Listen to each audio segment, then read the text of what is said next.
Good morning. Good morning. Good morning. What's going on, Facebook family? Merry Christmas. Merry Christmas from Worldwide Sport Updates. How's everybody doing on your Sunday morning? On your post Sunday morning, actually, after Christmas. And hopefully everybody had a great weekend. Again, from yours truly, from the bottom of our hearts to everybody that's listening in. Again, we want to wish you a Merry Christmas from Worldwide Sport Updates, your podcast, your news, your local community. How's everybody doing? Everybody's doing good. Hopefully, everybody's doing very well on your Sunday. Ladies and gentlemen, I just want to say it was a great month of December, wasn't it? For a lot of people, it really was. I mean, you start off. I mean, not to mention, it was a great 2021, the year 2021. I mean, for some people, and some people are still getting back. I mean, still trying to get over this COVID thing too. That's still in place. People are getting sick still. Yeah, unfortunately. So it's still going around. The virus is still here. And it's alive and well and kicking, folks. It still is. I mean, it's not only impacting the worldwide world of, so to speak, but sports is being impacted. I mean, if everybody wants to keep up to date on what's going on, really, NHL still has not yet has posted their games until December 27th. So currently there is no games yet until December 27th. So unfortunately, NHL games are currently relaxing this holiday season right now as we speak. And Major League Baseball still, ladies and gentlemen, this is not even COVID related. They're on a Major League Baseball lockout, pretty much. Again, with no collective bargaining agreement in sight. So that's the current up to dates, folks, that we would like to share with everybody this morning regarding what's going on with the nature of sports. And right now, again, Major League Baseball is currently on a Major League Baseball lockout with no collective bargaining agreement in sight. And NHL still has their games postponed until December 27th due to the Omerit COVID-19 virus that is currently impacting the nature of sports. The only thing we currently have right now going on is the NBA, college basketball, college football, bowl games. And speaking of college football bowl games, some of them are being canceled. I don't know if anybody heard this past week. An article came out, according to reports, that any college football team that gets impacted by the coronavirus has to forfeit their game. Yeah, and they're going to be declared the winner, or they're going to have to find a different opponent. And speaking of different opponent, Wake Forest is actually one of them. So they were supposed to face the Temple Owls, A&M, and the Temple Owls A&M. Actually, is it the Temple Owls A&M or is it just Texas? No, excuse me. Actually, it was Texas A&M. I'm sorry. So Texas A&M football team, because of the coronavirus, Omerit COVID-19, they can't play because of not having enough players. So now, the Rutgers football team is now in it. Yeah, so and then they have a losing record. I think they're 5-7. They finished the season, and now they have to play Wake Forest. We're gonna get to a little bit of that. I don't know exactly what date they're expected to play, but I will give the latest to you on exactly when Wake Forest versus Rutgers will be played. Again, I'm hoping. I think it's this coming week for the bowl games for that one. But we'll keep you in the loop. Actually, speaking of college football games, we have a college football game we need to recap anyway.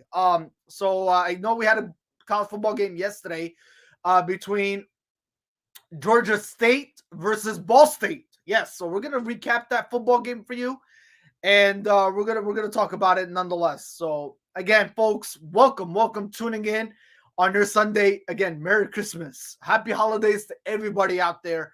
What a month of December it has been. What a great November we had with Thanksgiving and everything. So we had a really fun times, not to mention the shopping, the headaches, everything just opening up this morning, everybody going back to work now. So again, welcome to your Sunday podcast edition. Now, for everybody that's tuning in, I'm sorry to bust your bubble, but there will not be a podcast phone number for this edition, for your episode of this morning. So sorry to break the bad news to you guys. So there will not be a podcast phone number for you guys to call and get on the air this morning. Sorry about that. It's going to be through taking your comments here and interacting with us on your Sunday morning. Also, for all the sports lovers out there, for all the sports fans out there that love their sports as much as we do, we did not have a podcast live stream last Sunday because of the Christmas week. So again, Merry Christmas and Happy Holidays. And also, we had software issues. So I don't want to say that, but we did. Yes, last Sunday we had some software issues where we couldn't even stream last Sunday. So again, we made it a Christmas week. And again, hopefully we actually took advantage of it and enjoyed the day off last Sunday. So all in all, we made the most of it, and hopefully everybody else made the most of it and had a great Christmas nonetheless. Had a great, fantastic Christmas nonetheless. All right. So all in all, everything is good. Now, and I want to say the kids are they're fortunately happy waking up Saturday morning, looking under the Christmas tree, looking at their gifts and everything. It was pretty awesome to see the faces on the kids every morning, folks. Says a whole lot. Especially if you're a first time parent. Those memories are cherished forever, folks. They really are. I mean, it's an amazing feeling nonetheless. It's an amazing feeling. So again, Merry Christmas to everybody out there listening in, tuning in, and hopefully everybody had a great, safe holiday, and getting ready for the new year nonetheless. Again, pretty much, today is our Happy New Year edition, pretty much. So again, Happy New Year to everybody. So if we don't see you, so again, we'll wish it to you again next week, of course. So, but this is our New Year. This is Happy New Year edition, pretty much. Going into your actually post Christmas podcast on your Sunday. With that being said, we are going to talk about the games. I mean, the games that are happening. So, again, we're going to talk about the NBA. We're going to recap NBA Saturday games for you. Also, we're going to talk about college football, that one game. Also, college basketball. We're going to talk about that. And we're going to talk about NFL. It is a short stream, folks. Depending on how everything goes, it could be 2 hour, 3 hour max today. So we're going to get all the information that, you need. We'll give them to you, and we'll go about our day, and we'll let you guys go about your day as well. So we're going to give you Week 16 predictions, all right? We're going to give you breakdowns, analysis, injuries, all right? For all the fantasy football players out there that play fantasy football, we'll give you all the injuries that you guys need to know. I did all my homework, so we're going to give them to you. It's a long list. A slew of injuries, ladies and gentlemen, going into your Week 16. So we're going to give them to you nonetheless. Also, we're going to talk about two games that happened to start your Week 16. Again, last night between the Green Bay Packers and the Cleveland Browns. We'll give that to you. And the Indianapolis Colts versus the Arizona Cardinals. Unfortunately, folks, my prediction came true. I picked the Indianapolis Colts to win that football game, and you know what? Carson Wentz and that company, they prevailed. They triumphant. They beat the Arizona Cardinals. And ladies and gentlemen, speaking of the Cardinals, yes, this is their 3-game losing streak. And they're falling apart after having such a awesome hot start to begin the season. They can't figure out how to win a football game. I don't even know what's going on with the Arizona Cardinals. But we will recap the Saturday games for you nonetheless. Again, between the Indianapolis Colts and the Arizona Cardinals nonetheless. All right. So we will go through all those for you guys on your Sunday edition. And also, if you missed it, my Friday's podcast, recorded podcast, it's on our YouTube channel. If anybody missed it, we did talk about the Tennessee Titans game that happened to start your Week 16 on Thursday. We did mention that in our Friday recorded podcast. Again, between the Tennessee Titans and the 49ers, and the Tennessee Titans did prevail. 20-17, beating the 49ers. And ladies and gentlemen, just to keep you up to date, with the 49ers loss on Thursday against the Tennessee Titans, yes, the Dallas Cowboys have clinched the wild card playoff spot. Yes, they did. So the Dallas Cowboys are back in the playoff hunt, and we wish them not the best, but the best. In their playoff series, come end of January is when the playoffs really start. So, because now it's an 18-game schedule. Yes, it's an 18-game schedule, folks. We are at the end of December, and we're only still in Week 16. Next week is the beginning of January. We're in Week 17. And then the middle of January, we're going to be in Week 18. So the playoffs don't start until the end of January, folks. So everybody's asking me, when is the Super Bowl going to start? Maybe close to the end of February. Yeah, most likely you're looking at the end of February for that. But we'll get to all that a little bit later on. But that's not our focus right now. So, but nonetheless, again, we have a lot of stuff to talk about that is currently happening. All right. College basketball, college football, NBA, and NFL. So all those games, ladies and gentlemen, we're going to break them down to you and talk about them on your Sunday edition. All right. So first things first, though. We are we're going to talk about, let's see. So the topics, yes, we're going to cover. So we're going to start off with college basketball for your Saturday, folks. All right. So with that being said, let's start with bear with me as we find the topics for you folks. Yes. All right. College football Saturday, Christmas, ladies and gentlemen. Again, Merry Christmas to everybody out there on your Sunday morning that celebrated, who did not celebrate either. Again, Merry Christmas. Again, Happy Holidays to everybody. Here are the Christmas games that happened on your Saturday for college basketball. You had Wyoming versus South Florida. Wyoming beat South Florida 77-57, your final score there. They beat them by 20 points. And Wyoming, speaking of Wyoming, ladies and gentlemen, the Wyoming Cowboys, in the MWC standings, they improved their record to 11-2, folks. Yes, in that MWC standings. They're 0-0 in the conference, but they still haven't, really found anybody to face in that conference yet.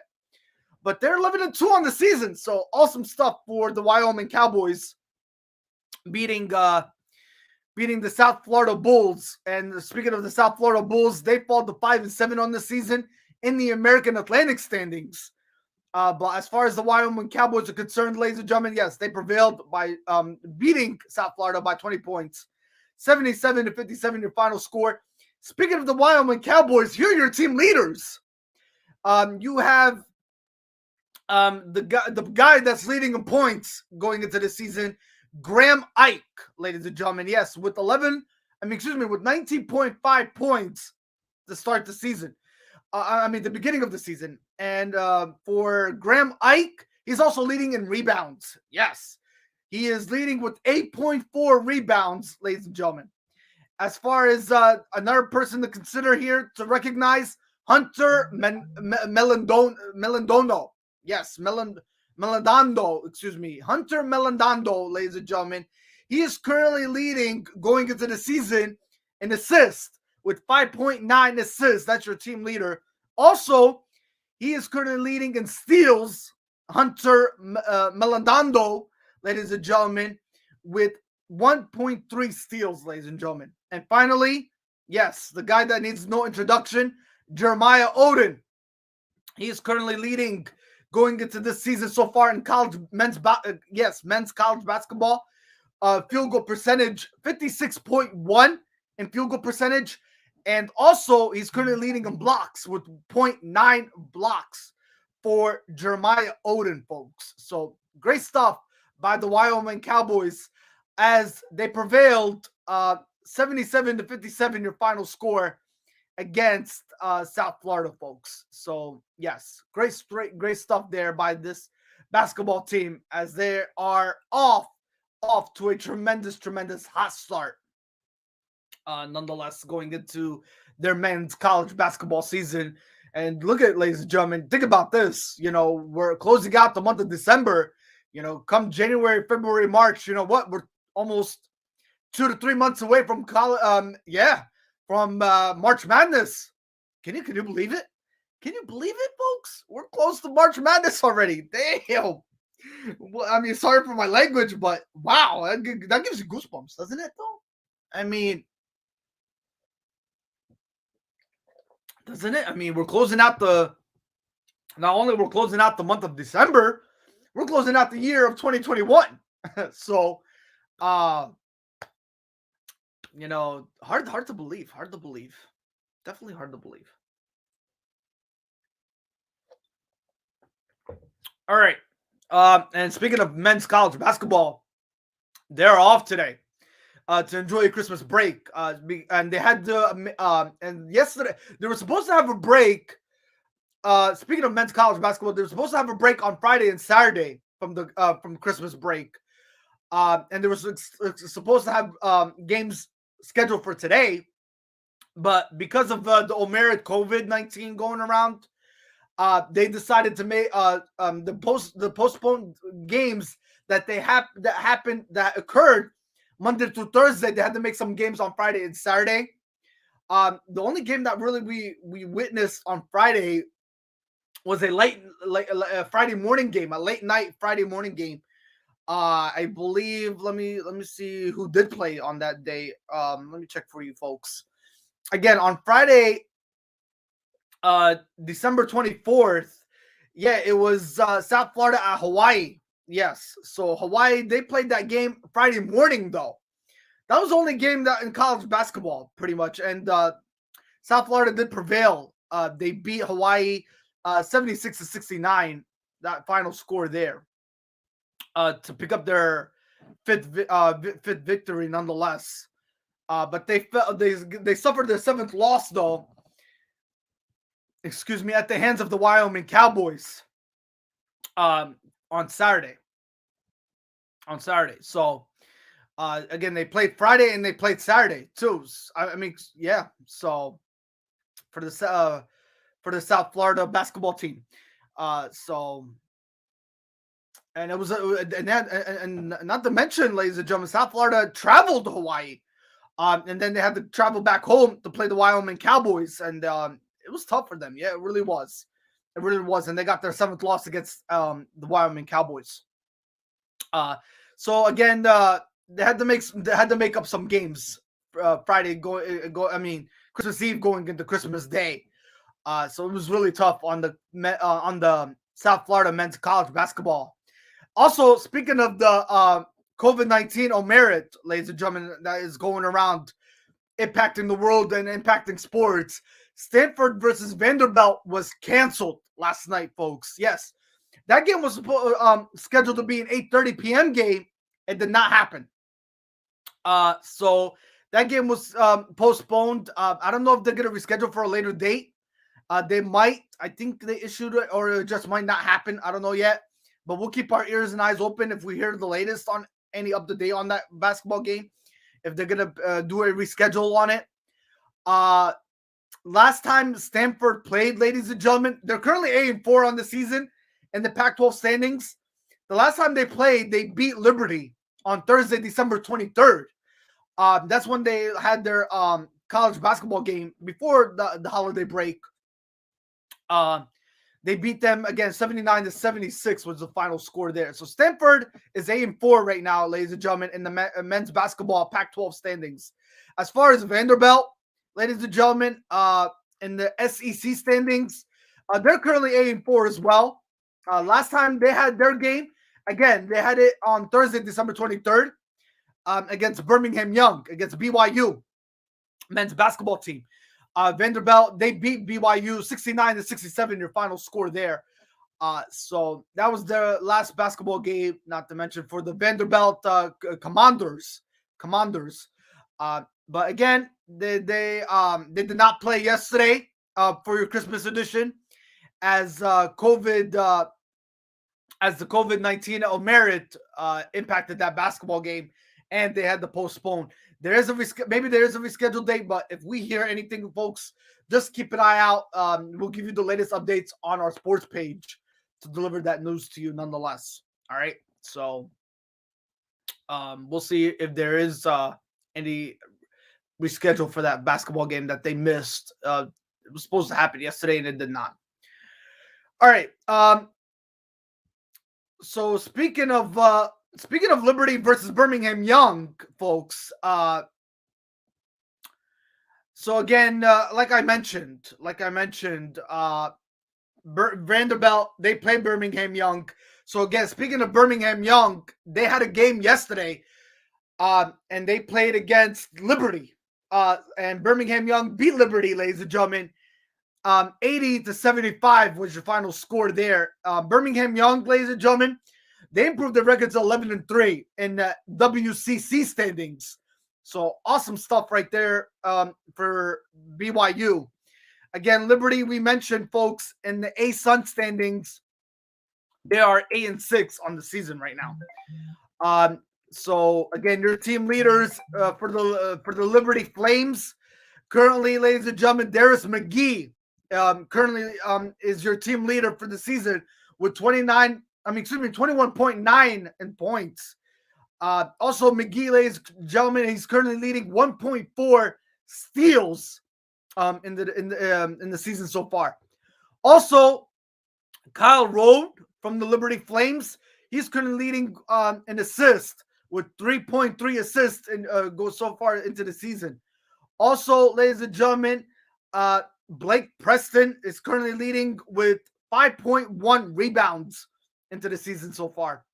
And also, ladies and gentlemen, Shalea Robinson, he's currently leading in 57.9 field goal percentage. And again, Preston, ladies and gentlemen, I don't know if I mentioned this, but he's also leading in blocks. That's your team leader with 0.4 blocks going into the season so far for the Liberty Flames. As far as BYU and their perfect, amazing record going into the men's college basketball season so far for the Birmingham Young Cougars, who are 11-3 in the WCC standings, beating Liberty again yesterday in for your Christmas showdown, 80-75. Currently here, your team leaders, Alex Barisalo, ladies and gentlemen, he's currently leading, not to mention he has 3 names to be recognized for. Recognizes real, folks. He's currently leading 17.9 in points. He's your team leader. Currently, he's leading in field goal percentage 49.4, and he's currently leading in steals 0.9, folks. Yes. Also, ladies and gentlemen, Tajon Lucas, he's currently leading in assists, 5.2 assists. And ladies and gentlemen, Fosenei Torare, if I'm pronouncing that name right, I'm sorry. 7.5 rebounds. And ladies and gentlemen, again, for Sinai Torare, ladies and gentlemen, he's currently leading in blocks with 1.2 for the Birmingham Young men's college basketball team. So awesome stuff by the BYU again, the Birmingham Young Cougars, as they improve their record. They're actually, again, they're 11-3. They are behind in the WCC standings against the San Francisco Dons. The San Francisco Dons, currently in the WCC standings, are 12-1 on the season, folks. Their last game was on Wednesday, December 22nd, where they beat Southern Illinois 64-52 was your final score there, ladies and gentlemen. So awesome stuff for the San Francisco Dons, as they are 12-1 on the season. And here are their team leaders for them to be recognized. Jamare Bouye, ladies and gentlemen, currently leading in 17.8 points so far in the season. He's also currently leading in assists with 3.8. And also, this guy needs no introduction here. Yuan Masaleski. Yuan Masaleski. He's currently leading in 7.8 rebounds. He's also currently leading in field goal percentage with 60.0. And also, ladies and gentlemen, Kali Shabayas. Yes, Kali Shabayas currently leading in steals, 1.9 steals. And ladies and gentlemen, again, this guy needs no introduction. McKinsey, ladies and gentlemen, he's currently leading in blocks. Yuan Maliski, ladies and gentlemen, with 2.1 blocks going so far for the San Francisco Dons, folks. So those are your team leaders that get recognized for the San Francisco Dons. So awesome stuff nonetheless. And those were your final scores, ladies and gentlemen, from the men's college basketball for your Saturday. Again, Wyoming beating South Florida. Wyoming beating South Florida by 20 points. 77-57 was your final. And ladies and gentlemen, Liberty losing to Birmingham Young. 80-75 your final score there. And again, Stanford versus Vanderbilt. That game was canceled because of the COVID-19 Omerit variant that is going around. So that's your recap. That's your recap for men's college basketball on your Saturday, on your Christmas, ladies and gentlemen. So awesome stuff. Awesome stuff. All right. College football. Let's talk about college football, ladies and gentlemen. Again, we really had one game yesterday in college football. As the bowl games keep, they keep getting underway. Ladies and gentlemen, congratulations to the Georgia Ball State. To Georgia State, ladies and gentlemen, beating Ball State. Again, with the final score, I believe it was 51-20. Yes, Georgia State beating Ball State 51-20 with your final score there, ladies and gentlemen. It was the Tax Act Camillable. Yes, it was the Tax Act Camillable, and they got it, ladies and gentlemen. Those are your Tax Act Camillable champions, the Georgia State football team. And ladies and gentlemen, they finished the season in the S-Belt standings, 8-5, 6-2 in the conference, folks. Again, beating Ball State. For Ball State, ladies and gentlemen, they finished the season, I believe, 6-7, 4-4 in the conference in the MAC standings. So tough loss though, and they had no answer for Georgia State. Georgia State really dominated Ball State like 4 quarters of football, ladies and gentlemen. Again, in the first quarter, they put 14 points against Ball State, and it was 14-7. I mean, Ball State was losing by a touchdown, and then all of a sudden in the second quarter they put 6 points. In the third quarter they dominated Ball State 28-0, folks. They put 28 points in the third quarter against Ball State, and Ball State did not show up at all after halftime, folks. They put a goose egg up on that scoreboard. And then in the fourth quarter, they put 3 points up. Again, 51-20 was your final score there, folks. But Georgia State really came to play nonetheless, and they beat Ball State. So again, folks, as far as the Georgia State Panthers, again, yes, the Georgia State Panthers in the S-Belt standings, They improved to 8-5. I mean, they finished the season 8-5, 6-2 in the conference. Here are your team leaders to be recognized for the season that was such an amazing season for them, to be crowned champions again, nonetheless, as your Tax Act Camelo Bowl champions. Again, here's the guy to be recognized, Tucker Gregg, ladies and gentlemen. Not only is he getting recognized for touchdowns, he had 9 total touchdowns this season. He also had 953 rushing, folks. Yes. And also, here's the guy who needs no introduction, Darren Granger, folks. He is your leader for passing with 1,715 passing yards. And then your receiving leader, Jeremiah Thrash, 452 receiving for the season. And finally, ladies and gentlemen, your interception guy, the guy who was hungry all season, Antavius Lane, folks, with 5 interceptions. Yes, 5 interceptions for the season, ladies and gentlemen. And they, again, what a fantastic season for Georgia State. And those were your winners, ladies and gentlemen.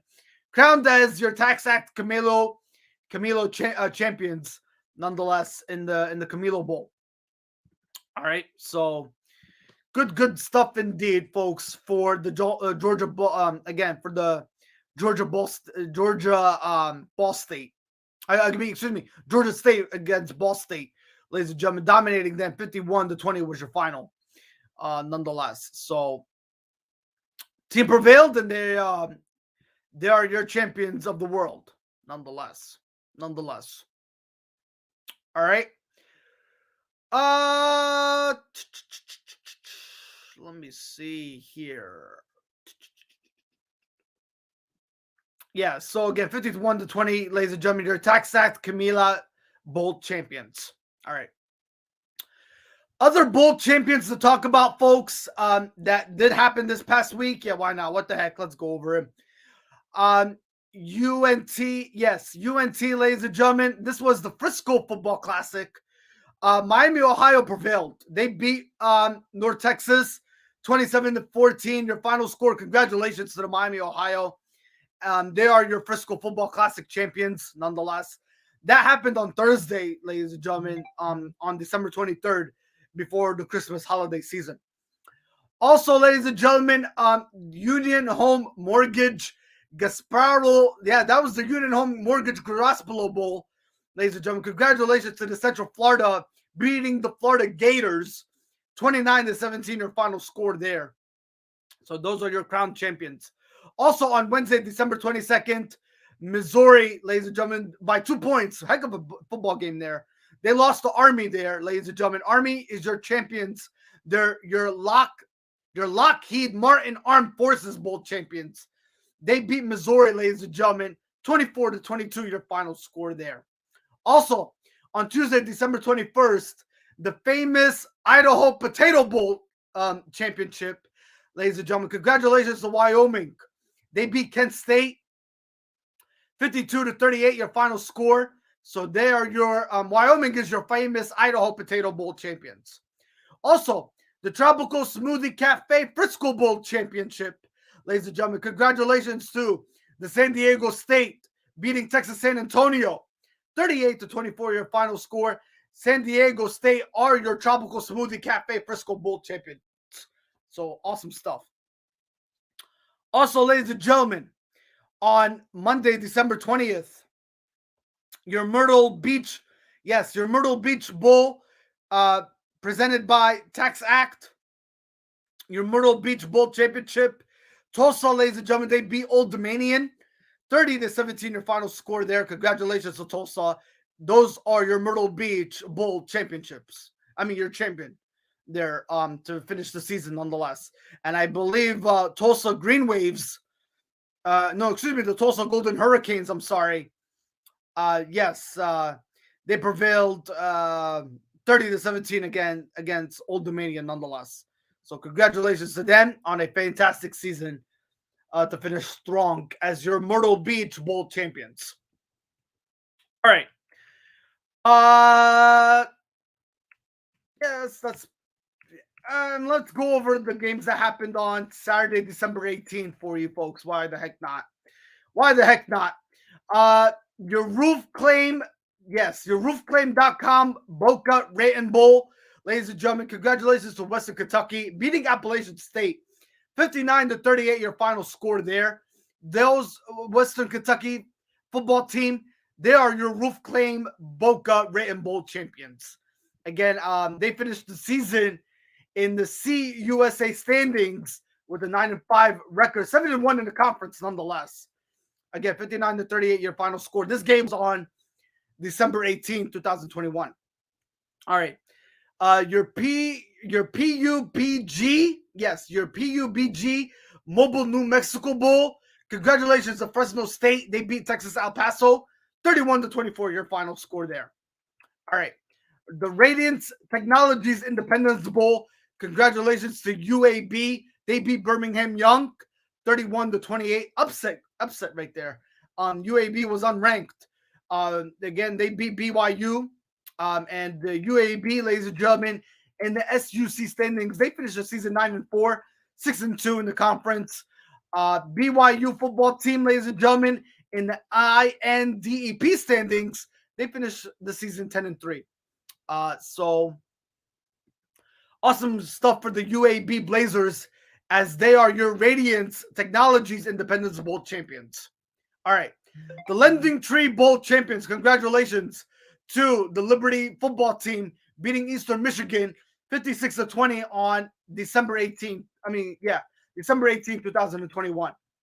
Also, ladies and gentlemen, your Jimmy Kimmel LA Bowl. Yes, your Jimmy Kimmel LA Bowl champions. Congratulations to the Utah State beating Oregon State 24-13, your final score there. Also, congratulations to R+L Carriers New Orleans Bowl. Congratulations to UL Lafayette. UL Lafayette, they beat Marshall 36-21, your final score there. UL Lafayette, ladies and gentlemen, your UL Lafayette Raging Cajuns, ladies and gentlemen, in the SBL standings. They improved to 13-1. They finished the season 13-1, 8-0 in the conference nonetheless. So congratulations.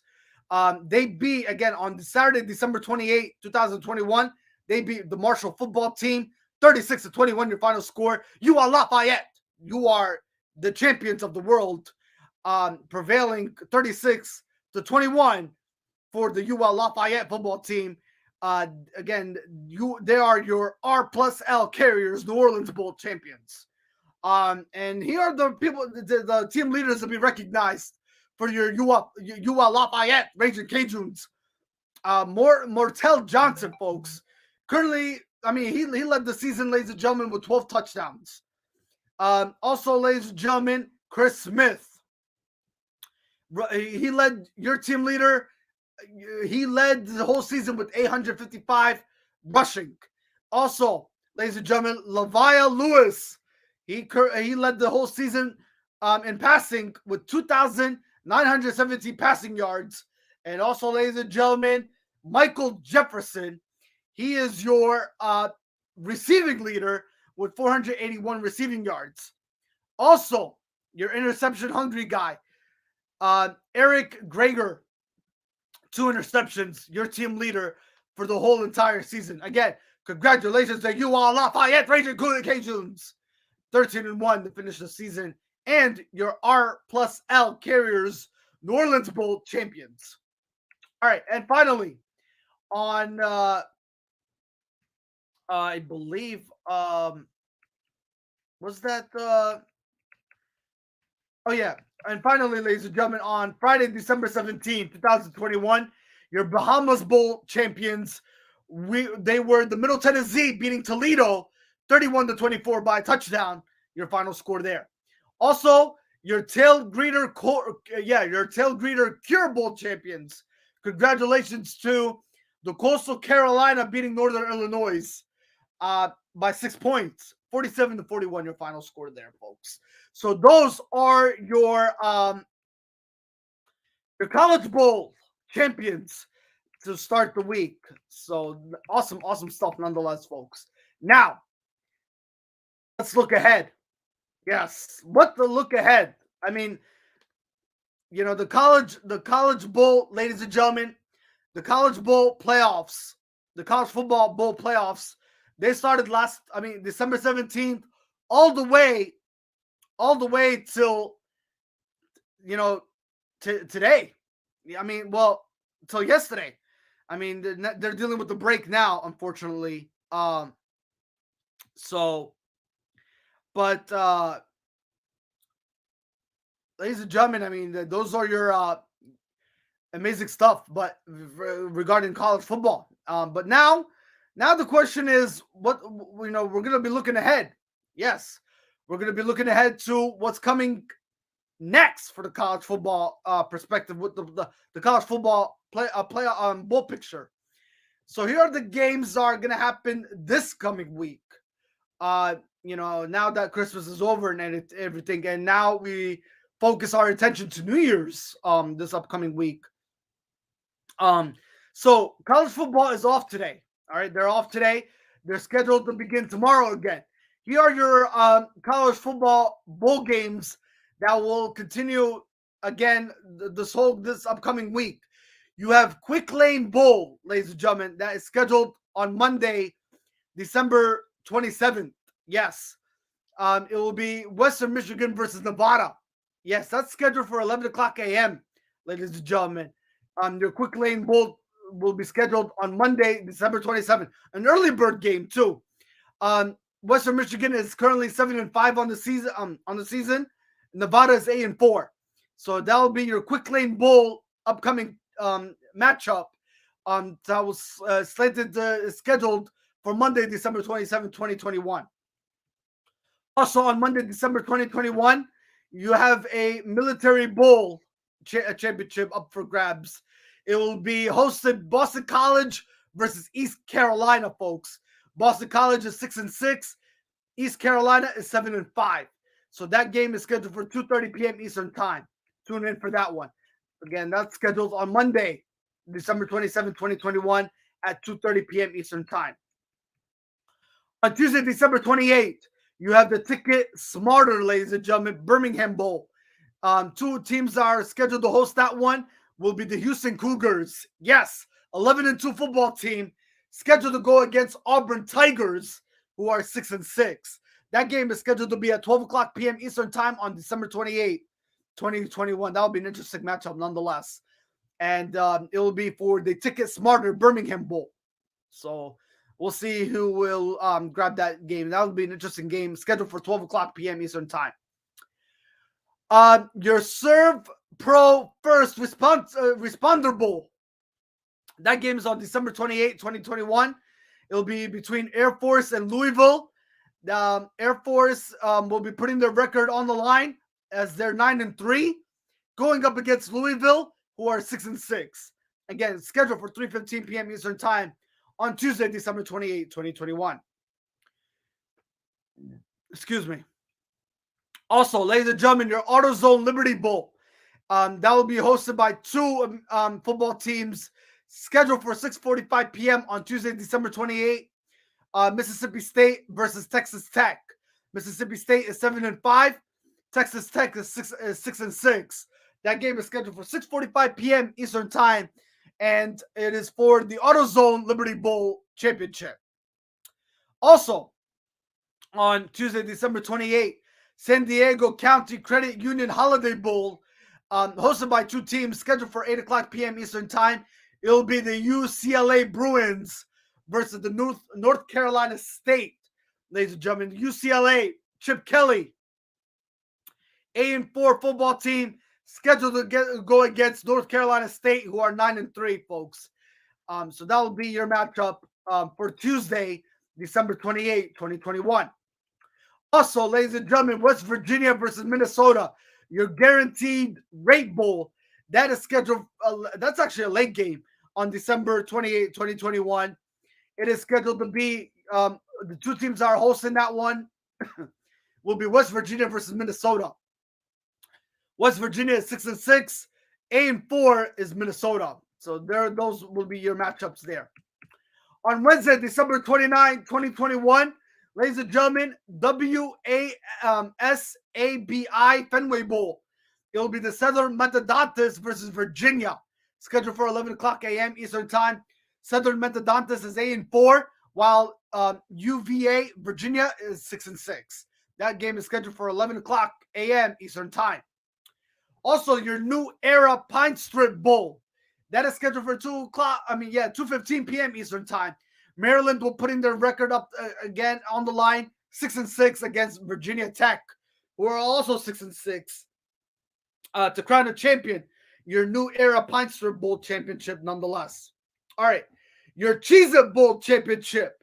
Yes, who other than Clemson to host that football game on Thursday, ladies and gentlemen. On Wednesday, December 29th. Wednesday, December 29th, 2021. Your Cheez-It Bowl championship by two teams that will be hosting it. It will be the Clemson Tigers versus Iowa State.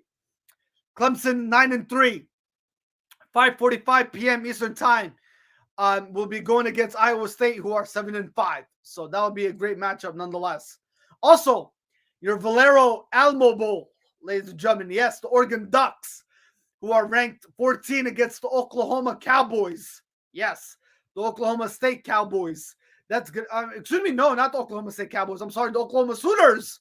Yes, the Oklahoma Sooners, the famous barbecue by Jim Ross. Yes, ladies and gentlemen, that game is scheduled for 9 o'clock. Yes, 9:15 p.m. Eastern Time. Your Valero Alamo Bowl, hosted by two amazing football teams, nonetheless, who had a great, amazing season in the regular season, nonetheless. So again, the Oregon Ducks, yes, versus Oklahoma Sooners. Great matchup. 10-3 Oregon Ducks versus Oklahoma Sooners, who are 10-2. That'll be an interesting matchup, nonetheless. Your Valero Alamo Bowl, scheduled for Wednesday, December 29th, 2021. Awesome stuff right there. All right. Thursday, December 30th, your Duke's Mayo Bowl. You have 11:30 a.m. Eastern Time, North Carolina versus South Carolina. North Carolina is 6-6. South Carolina is 6-6 also. All right. Transperfect Music City Bowl. 3 o'clock p.m. scheduled time on Thursday, December 30th. It will be hosted by Tennessee versus Purdue. Tennessee is 7-5. Purdue is 8-4. Also, Chick-fil-A Peach Bowl. Yes, Pittsburgh versus the Michigan State Spartans. Pittsburgh Panthers ranked number 12. Michigan State Spartans ranked number 10. Pittsburgh Panthers are 11-2. Michigan State Spartans are 10-2. That game is scheduled for 7 o'clock p.m. Eastern Time, Thursday, December 30th, 2021. Tune in for that one. That's going to be an amazing matchup nonetheless. All right. SRS Distribution Las Vegas Bowl. Wisconsin Badgers. Yes. Ladies and gentlemen. Hosting versus the Arizona State. 8-4 versus 8-4. Scheduled for 10:30 p.m. Eastern Time to crown your SRS Distribution Las Vegas Bowl. That'll be on Thursday, December 30th, 2021. Scheduled for 10:30 p.m. Eastern Time. All right. Your last game of the night next Thursday, nonetheless. All right. We have New Year's Eve games for you. Yes. Wake Forest against Rutgers. Yes, ladies and gentlemen. That's the game I was talking about.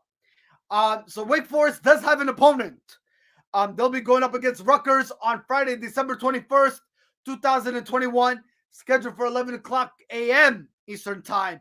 Wake Forest will put their record on the line for the Tax Slayer Gator Bowl. 10-3 record, 11 o'clock a.m. Eastern Time on Friday, December 31st. 10-3 record against Rutgers, 5-7. So Rutgers has decided to they got the call, they approved. They'll be facing Wake Forest for the Tax Slayer Gator Bowl, scheduled for Friday, December 31st, 2021, to end the year of 2021, nonetheless. Tony the Tiger Sons Bowl, hosted by 12 o'clock p.m. Eastern Time. It will be hosted by Washington State versus Miami. Washington State is 7-5. They'll put their record on the line against Miami Hurricanes, who are also 7-5 nonetheless. Again, scheduled Friday, December 31st, 2021, 12 o'clock p.m. Eastern Time. All right. Your Barstool Sports Arizona Bowl. It will be hosted by 2 o'clock p.m. Eastern Time, Friday, December 31st, 2021. It will be hosted by Central Michigan versus Boise State. Central Michigan's 8-4 versus Boise State, who are 7-5. All right. Another football game that we will be looking forward to on Friday, December 31st. It will be the Cincinnati Bearcats versus the Alabama Crimson Tide. Ladies and gentlemen, 3:30 p.m. Eastern Time. Cincinnati Bearcats will be putting their undefeated streak on the line against the Alabama Crimson Tide. Cincinnati Bearcats, who are ranked number 4. Alabama's ranked number 1. This is going to be an epic matchup. Friday, December 31st, 2021. 13-0 versus 12-1. Scheduled for 3:30 p.m. Eastern Time, nonetheless. All right. Your final game of the night to wrap up the year 2021. Next Friday, December 31st, 2021, it will be for the Capital One Orange Bowl. It will be the Georgia Bulldogs versus the Michigan Wolverines. 7:30 p.m. Eastern Time. Georgia Bulldogs 12-1 record versus the Michigan Wolverines 12-1. That is going to be an epic matchup nonetheless. Scheduled for 7:30 p.m. Eastern Time to crown the champion for the Capital One Orange Bowl. All right. Also, next Saturday, to begin the new year, January 1st, 2022, you have the Penn State Nittany Lions who will start off the year 2022 against Arkansas Razorbacks, scheduled for 12 o'clock p.m. Eastern Time. Penn State is 7-5, going against Arkansas Razorbacks, who are 8-4. So we'll give that we'll give that recap to you next Sunday's podcast for sure. Nonetheless, we'll go through all those games next week on your Sunday. Nonetheless, again, Penn State against Arkansas, 7-5 versus 8-4 for the Outback Bowl championship. Nonetheless, all right, your VRBO Citrus Bowl. It will be hosted by Saturday, January 1st, 2022. It will be hosted by Iowa versus Kentucky. Iowa Hawkeyes, ladies and gentlemen, are 10-3. They'll be facing Kentucky, who are 9-3. For the VRBO Citrus Bowl.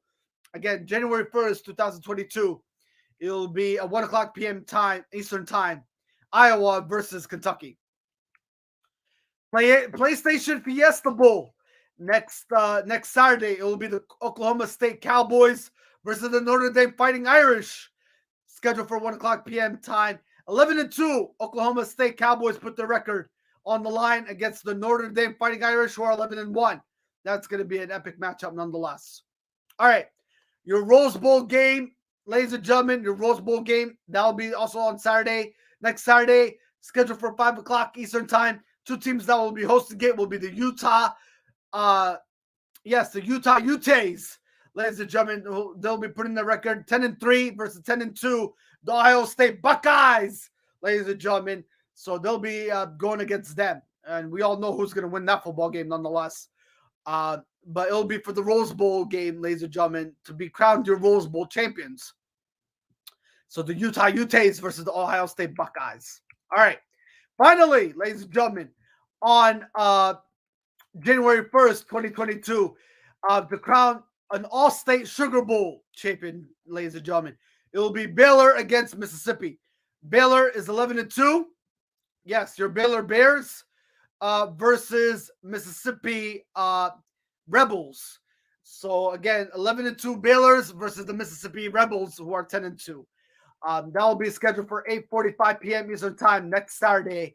And ladies and gentlemen, again, next Sunday, we will give you all those recaps nonetheless. So tune in for that. It's going to be an epic matchup this upcoming week in college football bowl games nonetheless. So awesome stuff. Awesome stuff, folks. Awesome stuff nonetheless. All right.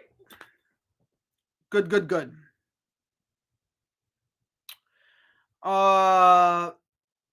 Let's talk NBA. Yes, let's talk NBA, huh?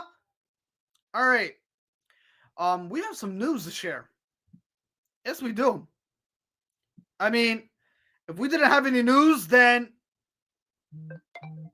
you know what? We would be such a heartbreak, right? Anyway, uh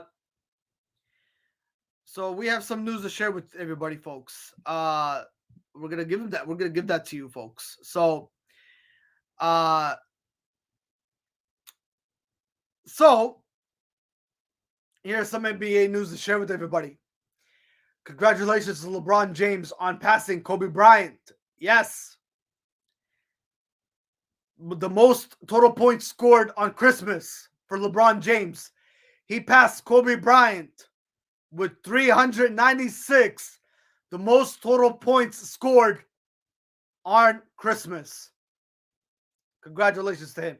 Even though they lost again to the Brooklyn Nets without Kevin Durant. Yeah. And ladies and gentlemen, you got to give some credit. You got to give some credit to the Los Angeles Lakers. That comeback, yeah, you got to give credit where it's due. They almost came back. Yes. I don't know if anybody watched that basketball game yesterday. It was a great basketball game on Christmas Day.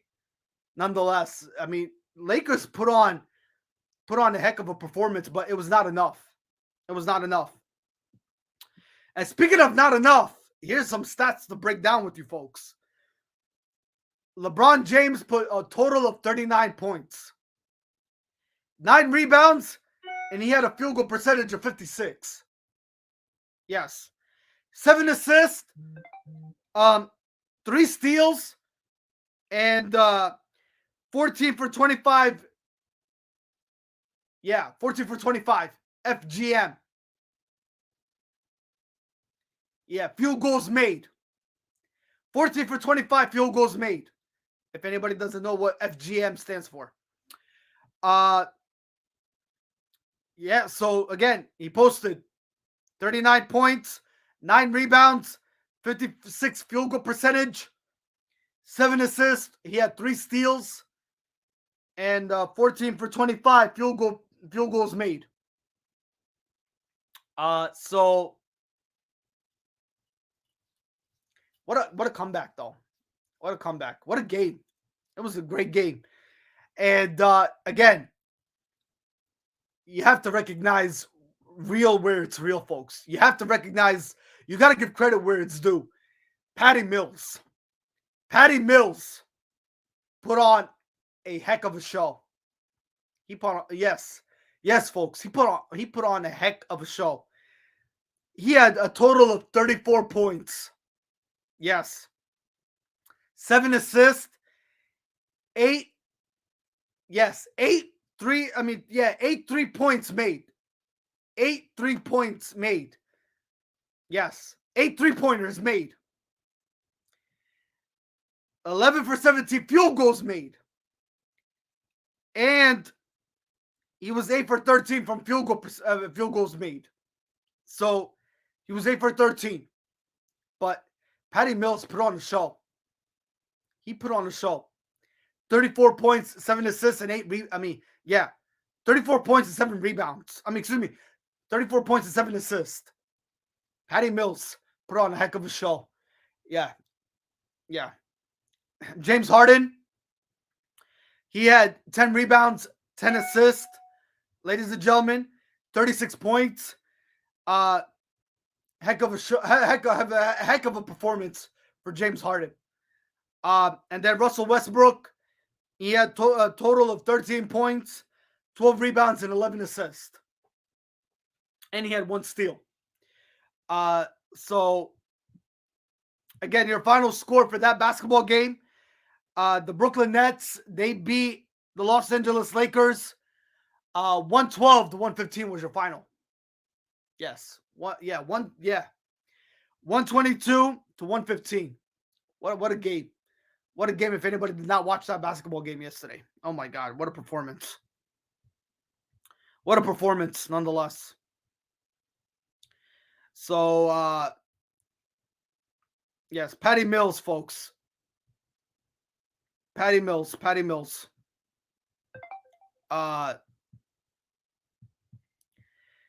Yeah, he put on a a heck of a performance. Patty Mills, man, he doesn't need no introduction. And ladies and gentlemen, I knew this kid was gonna be so talented when the Brooklyn Nets signed him during the NBA offseason. This guy is so tremendous athlete, nonetheless. Also, some NBA news to share with you folks. J.R. Smith is eyeing an NBA comeback, according to reports and sources. Yes. The latest reports are coming saying that he's willing to play basketball again. So hopefully J.R. Smith gets the opportunity nonetheless.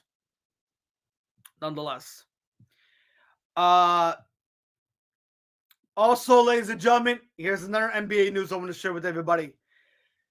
According to reports and sources coming from the San Antonio Spurs organization, they are looking to pursue for the head coach position. Ladies and gentlemen, Becky Hammon. Yes. Becky Hammon, folks, is looking. They're looking into her to become who is actually, ladies and gentlemen, if anybody does not know who Becky Hammon is, Becky Hammon, ladies and gentlemen,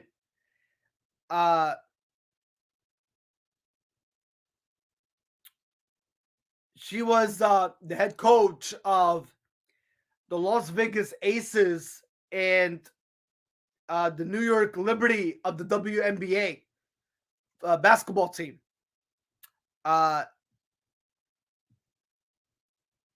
So the Liberty basketball team, the Liberty WNBA basketball team, they parted ways with head coach Walt Hopkins after 2 years.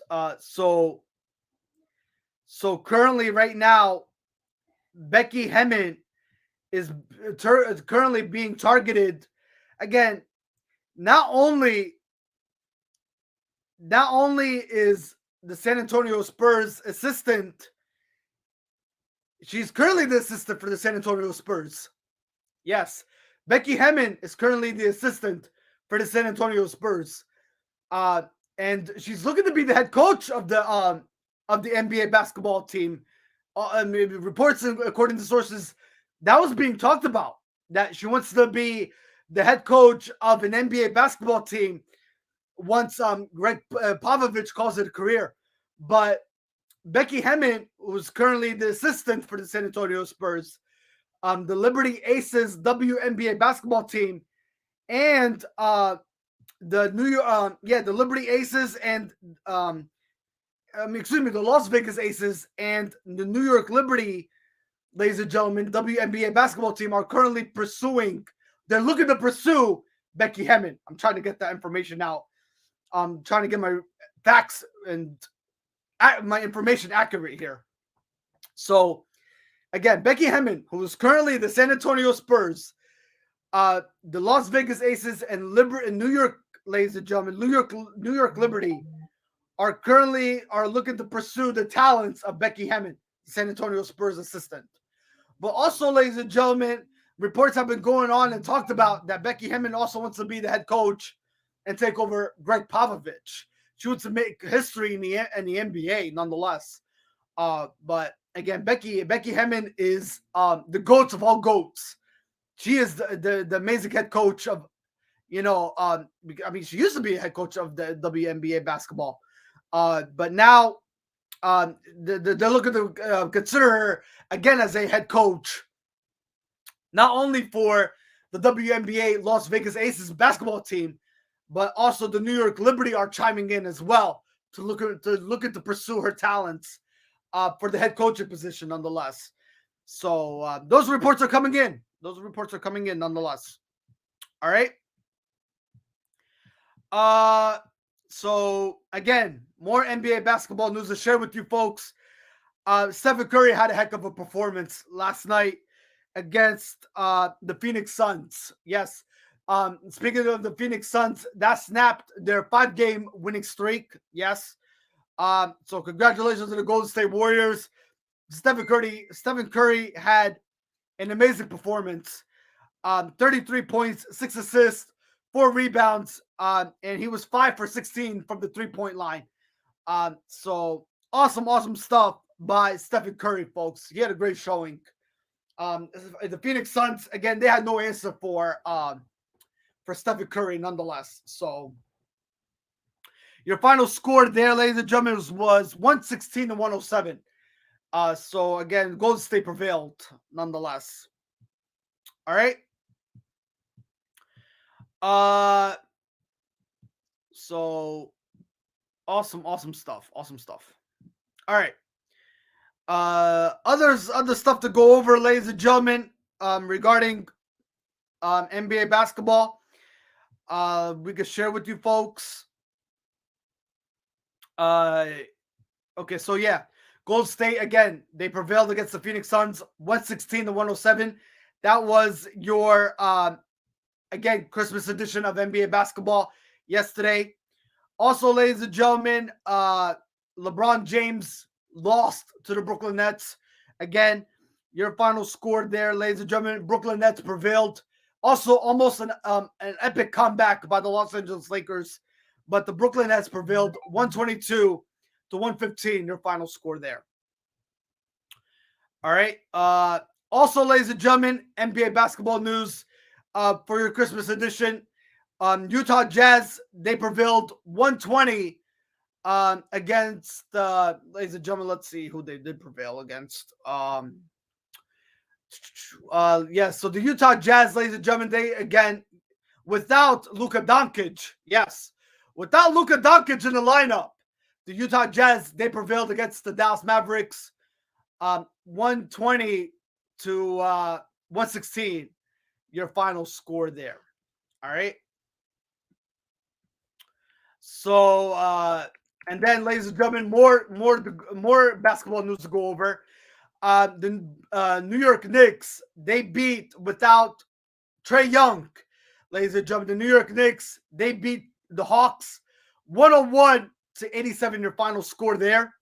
And also, ladies and gentlemen, Giannis Antetokounmpo, ladies and gentlemen, who made his return after COVID, they beat and prevailed against the Boston Celtics 117-113, your final score there.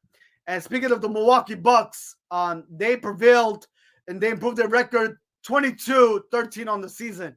As far as the Boston Celtics, they suffered their 17th loss, 16-17 on the season. Again, final score was 117-113 nonetheless. Giannis Antetokounmpo, coming back from COVID, he had 36 points, 12 rebounds, and 5 assists. Chris Middleton had 17 points, 3 rebounds, 7 assists.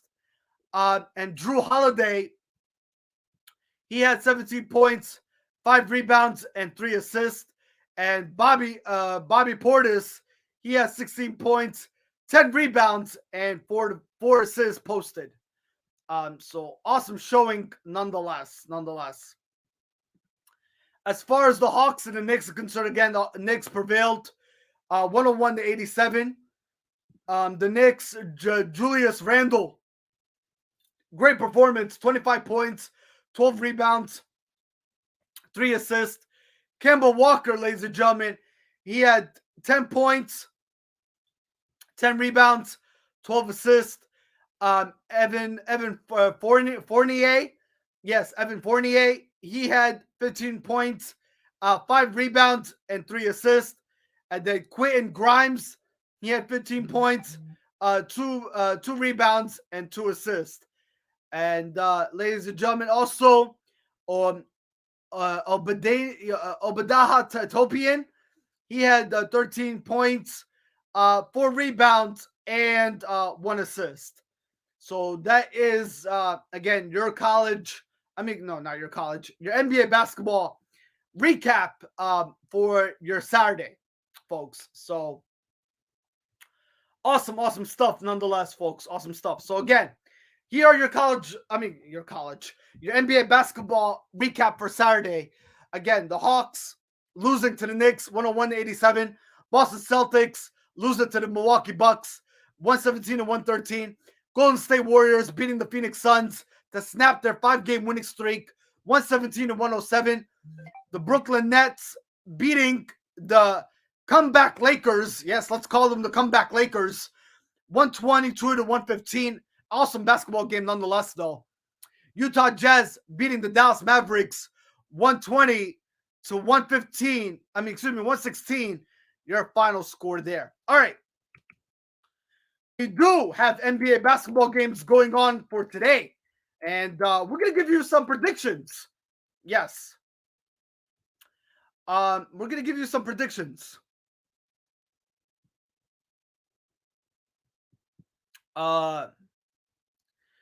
So yes, we're going to give you some predictions, folks. All right. So we're going to give you some predictions. We're going to give you some predictions here. All right. So with that being said, here we go. We have some NBA basketball matchups to go over, ladies and gentlemen, with you for your Sunday. Scheduled for today at 3:30 p.m. Eastern Time. You have the Orlando Magic versus the Miami Heat. Miami Heat, I like Miami Heat going into this game against Orlando Magic this afternoon. 76ers against the Washington Wizards, scheduled for 6 o'clock p.m. Eastern Time. I like the 76ers in that matchup. Let's go with them today. All right. Raptors against the Cavaliers. Let's go with the Raptors. Yes. Scheduled for 6 o'clock p.m. Eastern Time. I like them today. Also scheduled for 6 o'clock p.m. You have the Grizzlies versus the Kings. I like the Kings in this matchup. Let's go with the Kings. Also, Pistons versus the San Antonio Spurs, scheduled for 7 o'clock p.m. I like San Antonio going in that one. Pelicans versus Oklahoma City Thunder. I like the Oklahoma City Thunder in that matchup. 7 o'clock p.m. Eastern Time scheduled for. All right. Scheduled for 8 o'clock p.m. Eastern Time, you have the Chicago Bulls against the Indiana Pacers. I like the Bulls in that matchup. And finally, for this evening, on your Sunday, scheduled for 9 o'clock p.m. Eastern Time, you have the Los Angeles Clippers against the Denver Nuggets. I like the Clippers in that matchup, nonetheless. All right? Good. Let's see here. I believe we do have some more information, again, regarding NBA basketball. I would like to share with everybody if I could bring that information up, nonetheless. So, ladies and gentlemen, speaking of more NBA news to share with everybody, do you know between the performance of James Harden and Patty Mills last night, both of them combined for 70 points. Yes. What a performance. 70 points. Again, after, the Lakers almost had that epic comeback. But combined between James Harden and Patty Mills, they had a combined of 70 points, folks. That is crazy. And then, ladies and gentlemen, congratulations to Kemba Walker, to James Harden, and to Russell Westbrook, ladies and gentlemen. They all posted triple doubles on Christmas. Yes. So, congratulations to them nonetheless. So, great stuff indeed. All right. So, it was great. It was great NBA basketball nonetheless, for your Saturday. But again, Kemba Walker, ladies and gentlemen, Kemba Walker is getting some play action time where it really matters the most right now, folks. And because of Derrick Rose being out with an injury right now, Kemba Walker coming off the bench. This guy's playing phenomenal basketball nonetheless, and he is definitely silencing the doubters. Again, Kemba Walker and James Harden, ladies and gentlemen, and ladies and gentlemen, the Russell Westbrook cooking, ladies and gentlemen. I mean, not Russell Westbrook. Excuse me, Russell Wilson. I mean, yeah, excuse me. Yes, Russell Westbrook. I'm sorry. Yeah. So, ladies and gentlemen, all those guys, folks. Yes. They are putting they're putting on a clinic performance nonetheless. So, yeah, triple double on Christmas. On Christmas. So again, Kemba Walker, James Harden, and Russell Westbrook, ladies and gentlemen, all posted triple doubles on Christmas. So awesome stuff. They're having a heck of a performance, nonetheless. Heck of a performance. So congratulations to them. Awesome stuff. Awesome stuff. All right. All right. So yeah, that's so for everybody tuning in, we just recapped college basketball from your Saturday. We recapped college basketball and we talked NBA. Yes. Now, the moment of truth. Are you guys ready? NFL Week 16. Yes. Week 16 of the NFL. Yes, we are going to talk injuries. We are going to talk, also I'm going to give my 5 lock picks. Yeah, I'm feeling generous today. I am. I'm always feeling generous. I'm always feeling generous on your Sunday, folks. So, so yeah, we're going to give you 5 lock picks for your Week 16. Also, we're going to break down predictions and analysis for your Sunday games. Yeah, we're gonna break down everything that needs to be broken down. We're gonna talk injuries. We're gonna give 5 lock picks, and also we're gonna recap those 2 NFL games that happened on your Saturday. Yes. So we're gonna start that off right now here, folks. With that being said, here are my takeaways. Here are my takeaways for the NFL for that happened for your Saturday games on your Christmas. Again, Merry Christmas to everybody that's tuning in. Again, Worldwide Sport Updates, your podcast, your news, your local community, nonetheless. So, ladies and gentlemen, here are my takeaways and my breakdowns for what transpired on your Saturday. Congratulations to Aaron Rodgers passing Brett Favre for 443. Yes, for the most passing. He gets the record. Yes. If anybody did not watch NFL yesterday, yes. The man of the hour. The most passing touchdowns by Aaron Rodgers, folks, breaking Brett Favre. 443. Congratulations to Aaron Rodgers, nonetheless. So they beat the Cleveland Browns 24 to 22. Your final score there, folks. 24 to 22. Your final. And despite, ladies and gentlemen, not only did Aaron Rodgers have a great performance, he had to leave the game also because he had to tend to his toe injury that he's dealing with, which he's definitely going to be dealing with for the remainder of the season.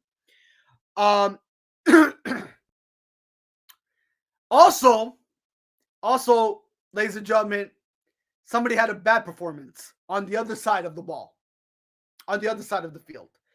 Baker Mayfield had 4 interceptions. Yes. In that football game yesterday. What a horrible performance by Baker Mayfield. Even though the Cleveland Browns almost came back on a comeback, they lost by 2 points against the Green Bay Packers. Again, 4 interceptions. I don't know I don't even know how do you expect to win a football game with 4 interceptions. I really don't. I really don't. So with that being said, let's break down the analysis of that football game, ladies and gentlemen. Again, Browns losing to the Cleveland Browns, who are, I mean, they suffered their 8th loss of the season. They fall to 7-8. With their playoff implications really falling. Yeah, they're in jeopardy of not even making the playoffs this year, folks. After last year making it, though, this year doesn't look like it's gonna happen for them. This is their 8th loss of the season, folks, and the playoffs are really closing in on this football team. Again, congratulations to Green Bay Packers. They are 12-3. Not to mention they clinched. They clinched the playoffs, so they're locked and loaded in and ready to go. Congratulations to the Green Bay Packers, nonetheless. So they're ready to go, man. They're ready to go. I'll tell you what. They're taking that. They're putting the NFL on notice, and we knew it all along, folks. Yes, we knew it all along. We knew it all along that this Green Bay Packers team is going to be dangerous, nonetheless. If anybody doesn't recall, yesterday after the Green Bay Packers beat the Cleveland Browns, Brett Favre's message to Aaron Rodgers: "Go out there, buddy. Not only did you pass the most touchdowns, breaking my record." Brett Favre not only did he tell him that, not only did he congratulate him, but he told him to go after a Super Bowl title. Yeah, he told him to go after a Super Bowl title, folks. And I think that is something that Aaron Rodgers, his mentality focus is there, and he's definitely gonna do it, folks. And that's the, ladies and gentlemen, that's the Green Bay Packers' ultimate goal. That's their ultimate goal going into NFL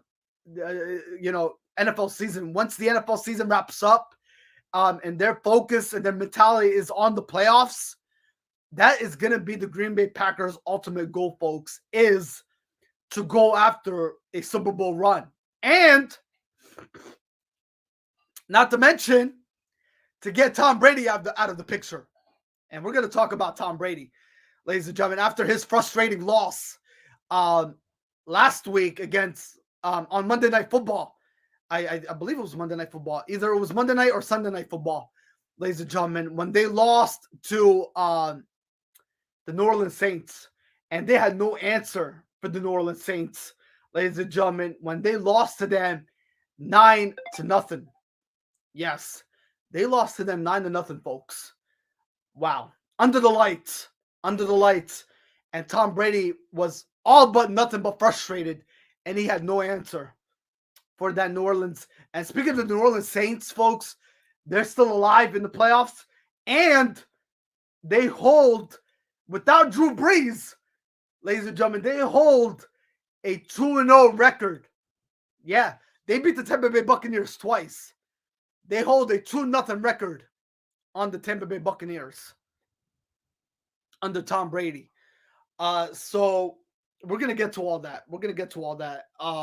In a couple minutes here. But so ladies and gentlemen, again, Tom Brady, he had nothing to answer, none whatsoever. But we're going to break that down a little bit throughout the show nonetheless. Again, Cleveland, as far as the Green Bay Packers are concerned, though, congratulations to them. Again, Aaron Rodgers, he had a heck of a performance. Here's the stats breakdown: 3 touchdowns, 0 interceptions, 202 yards through the air, 24 to 34 completion attempts. Aaron Jones on the ground, he had 66 yards, 12 carries. Davante Adams, man. Ladies and gentlemen, that dynamic duo between Aaron Rodgers and Davante Adams, it's just clicking. It's clicking on all cylinders. Davante Adams, he posted 2 touchdowns, 114 reception yards, and he had a total of 10 receptions. And then Alan Lazard, he posted 1 touchdown, 45 yards, and he had 2 receptions. Ladies and gentlemen, as far as Baker Mayfield is concerned, he had a nightmarish game. 21 for 36 completion attempts, 222 yards passing, And again, his performance was terrible nonetheless. 2 touchdowns, 4 interceptions. As far as Nick Chubb is concerned, he tried to carry the team on his back with everything he got, but he came up short. He had 126 yards on the ground. He had 17 carries, and he did post 1 touchdown. He was pretty much the highlight guy that you could really think of to try to come through for the Cleveland Browns, but they fell short nonetheless, and they fall to 7-8 on the season. So not a great showing at all, folks. Nonetheless, heartbreaking loss. And they're pretty much almost going to be out of it, nonetheless, as we speak. As far as the Green Bay Packers, they've improved their record to 12-3. So awesome stuff by the by the Green Bay Packers, as that is pretty much going to be the team to beat come playoff time. Yes.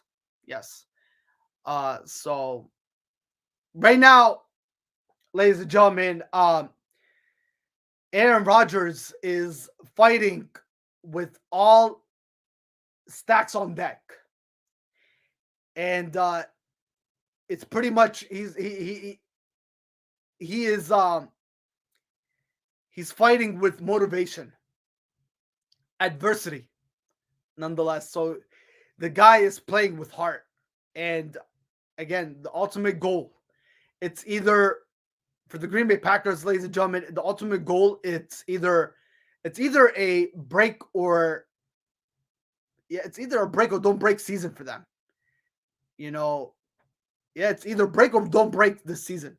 It's either bust or championship season for the Green Bay Packers. And ladies and gentlemen, not to mention the Green Bay Packers, it's all gonna come down to Aaron Rodgers and how that toe really plays a factor for Aaron Rodgers. How he really is, let's say, how he's gonna just hang in there, because there's gonna be a lot on the line for the Green Bay Packers. And that is going to be the answer right there, folks. It all depends on Aaron Rodgers and how that toe plays a factor for Aaron Rodgers, folks. Yeah. So we'll see. Yeah, we'll definitely see. All right. Again, 12-3 for the Green Bay Packers. Browns are 7-8. All right.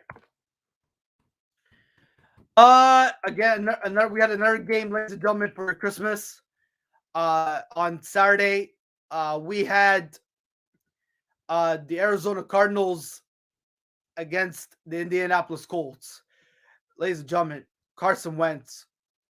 Congratulations to again, ladies and gentlemen, here are my takeaways again from Saturday.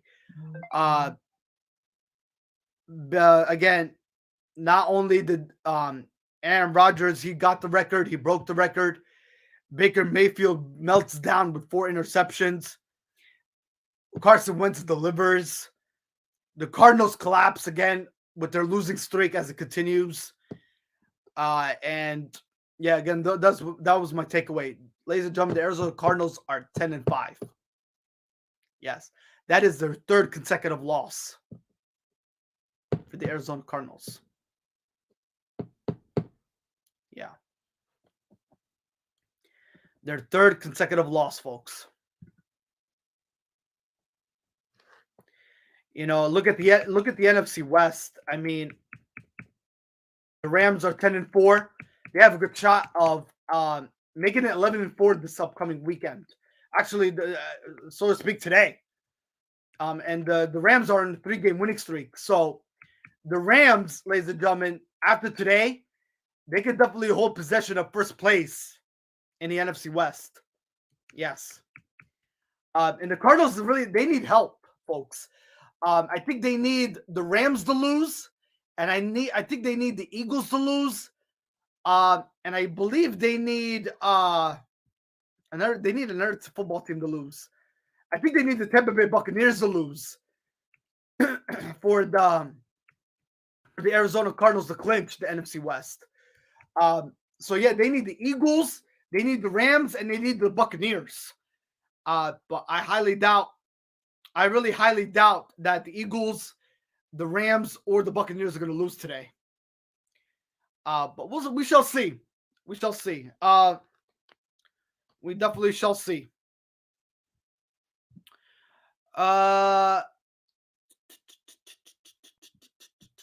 Let's see here.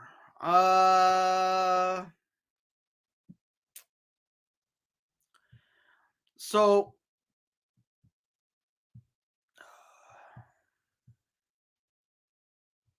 let's see. Hold on, folks. Okay. So I'm trying to break. Okay. So yeah, again, Carson Wentz performance, folks. He had for 18 for 28 completion attempts. 225 total yards, 2 touchdowns, and he had a quarterback rating of 112. 112.9 for Carson Wentz yesterday, folks. Again, the Colts prevailed,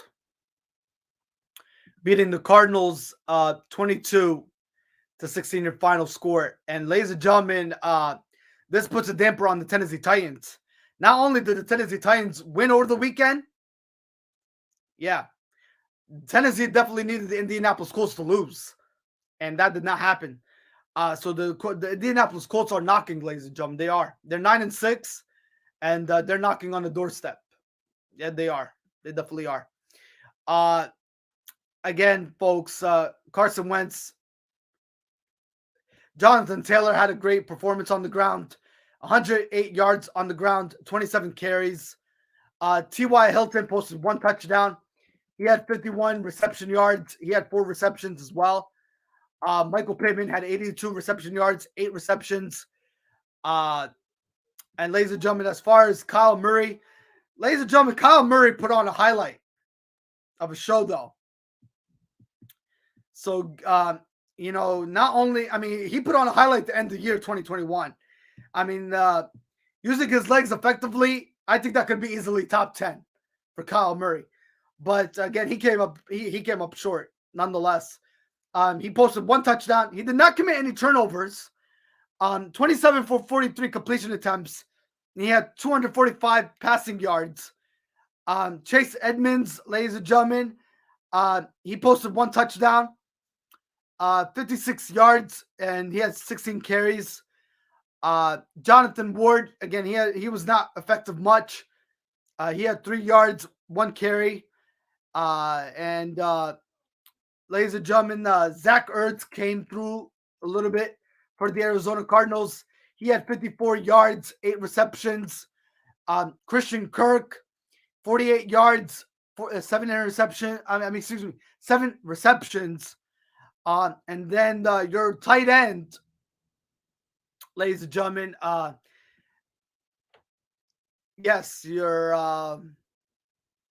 your wide receiver. Your wide receiver for the Arizona Cardinals, Antoine Wesley, he had 29 yards, 2 receptions, and posted 1 touchdown for the Arizona Cardinals. But they came up short, folks. Yes, they did. Yes, indeedy. So 22-16 was your final. There. So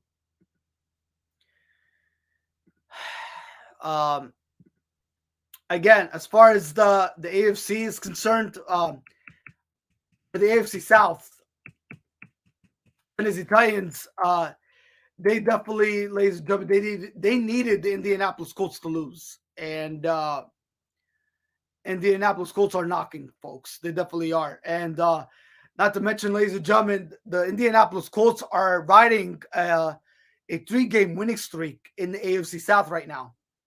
So they hold a 5-2 road record and they're 4-4 at home. So they're 9-6. They're knocking, ladies and gentlemen, and they're putting the Tennessee Titans on notice. Nonetheless, Tennessee Titans are 10-5. So after that win against the San Francisco 49ers on Thursday, so yeah, they Tennessee Titans really needed help, and they needed the Indianapolis Colts to lose, and they unfortunately that did not happen. That did not happen. All right, so again, ladies and gentlemen, those are your recap to start Week 16 of the NFL. Green Bay Packers winning at home, beating the Cleveland Browns 24 to 22, your final score. And the Indianapolis Colts, they beat the Arizona Cardinals 22 to 16, your final. So awesome stuff nonetheless. All right. All right. So yeah, ladies and gentlemen, that's pretty much your NFL news there for the start off Week 16. So right now, ladies and gentlemen, we are gonna go through breakdowns. We're gonna go through breakdowns, analysis. All right, and all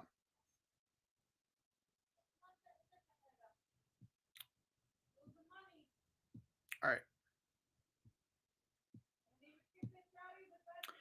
So we're gonna go over breakdowns, analysis, and yes, we're gonna go over breakdowns, analysis, and predictions, folks. Predictions. All right. All right. So yeah, we're gonna go over breakdowns, analysis, predictions, and also injuries. We're gonna go through injuries, and we're gonna give you 5 lock picks. We're gonna start with the 5 lock picks first, folks. So here we go. We're gonna start off with again, Worldwide Sport Updates. Joey Hadid's 5 NFL lock picks for Week 16. So we're gonna start off with that. All right.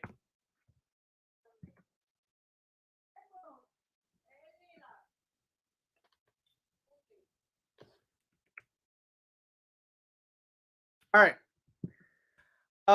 Let's see.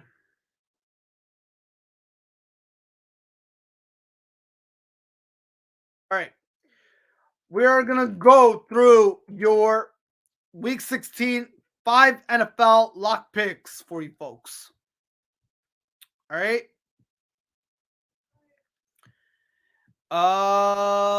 Let's see.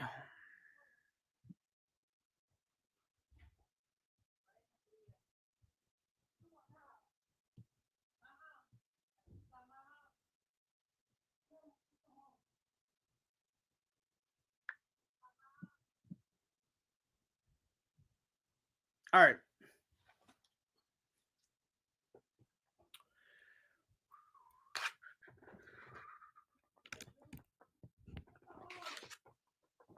Okay. All right. Can anybody still hear me? I think we're good, right? All right, we're good. All right. All right, folks. So we're gonna go. Excuse me. We're gonna give you our 5 NFL lock picks for Week 16. And we're gonna break down to you and give you some NFL lock picks. All right.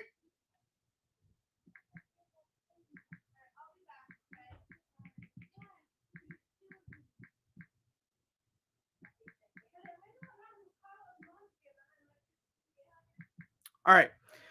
Here are my Week 16 5 NFL lock picks, ladies and gentlemen. We are gonna go with the Falcons today. Yes, against the Detroit Lions.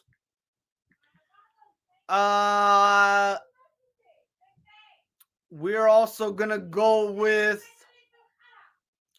Let's go with the Jets against the Jacksonville Jaguars. Also, I like the Rams on the road against the Vikings. Yeah, I do. And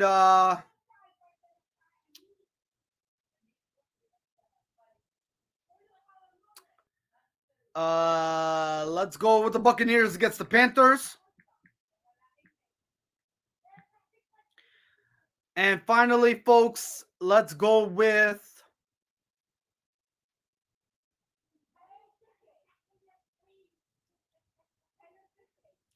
the Chiefs against the Steelers.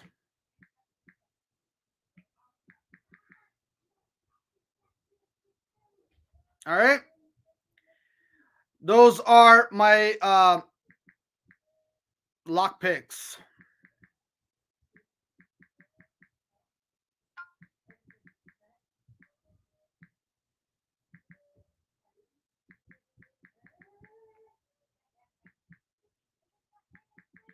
All right. So, my lock picks for week 16 of the NFL. They are, ladies and gentlemen, that are just tuning in. My lock picks for week 16 of the NFL are the Atlanta Falcons, the New York Jets, the Los Angeles Rams, the Tampa Bay Buccaneers, and the Kansas City Chiefs. All right. So those are the lock picks for your week 16 of the NFL. All right. So to all my sports gamblers out there, good luck if you guys play and go with those bets. Chime in your bets, put those bets out there. Those are again those are my lock picks for week 16.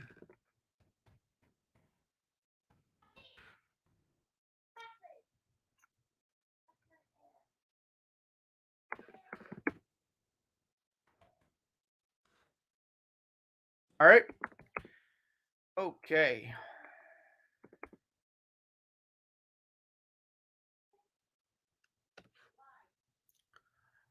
All right.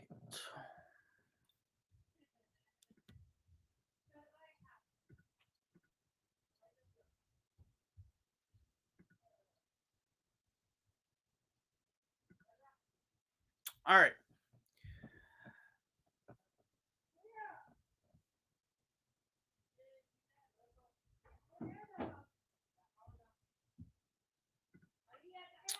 Okay.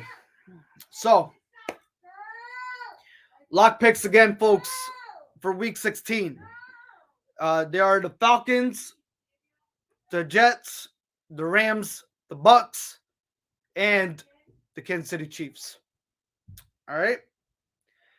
Awesome stuff. Awesome stuff, folks. All right. We are going to talk injuries. Yes, we're going to talk injuries before we break down predictions and analysis for your week 16 of the NFL. There's a lot of injuries, ladies and gentlemen. I did my homework last night. I did some research. We are going to give them to you, and it's a slew of them. It's a slew of them. This is probably the up to date, unless some of them changed, which we all know they do. But we are going to go through what I have on the latest as far as predictions and injuries are concerned. All right. So with that being said, all right, here we go. So here are the injuries, ladies and gentlemen, for your for week 16. Giants versus the Philadelphia Eagles. Here are your injuries this afternoon. Running back Gary Brightwell for the New York Giants. He is out with the neck. Wide receiver Colin Johnson with an hamstring. Ben Brenson with an ankle. Here are your players for the New York Giants that are questionable. Kendris Toney is Questionable. Yes. Uh, he's questionable with a low big COVID. With COVID. Defensive tackle Austin Johnson with foot. Linebacker O'Shane Eximinus with COVID. And safety J.R. Reed with COVID. Questionable. Most likely, I think they're on the COVID list. All right. For the Eagles, they're all healthy. All right, unless there's reports coming in that they have some injuries, but they're healthy for this afternoon against the New York Football Giants. So there should not be any excuse, none whatsoever, for the Philadelphia Eagles not to win this football game. And ladies and gentlemen, if anybody recalls, you know what? Let's give out our prediction for that football game. If anybody recalls how that game turned out last time, Jalen Hurst, ladies and gentlemen, threw a slew of interceptions. Not only, and it was all on the defensive side, not only did he throw an interception to double coverage, he threw it to man coverage and double team coverage. Yeah. How do you expect to win a football game when you throw an interception to man coverage, double team coverage, and double coverage? You can't. You cannot. You cannot win a football game when you are dealing with the defense that just dominated the field last time the Philadelphia Eagles and the New York Giants met. So, with that being said, let's go with the Philadelphia Eagles again in today's matchup, all right? Against the New York Football Giants. The reason why I picked the Philadelphia Eagles is because the New York Football Giants still have Daniel Jones. All right. The last time the New York Football Giants when they beat the Philadelphia Eagles in the last matchup, Daniel Jones was in the lineup. So this should be interesting game though. So let's see how the Philadelphia Eagles prevail. So let's see. I go with them this afternoon. Yeah, let's go with them. All right.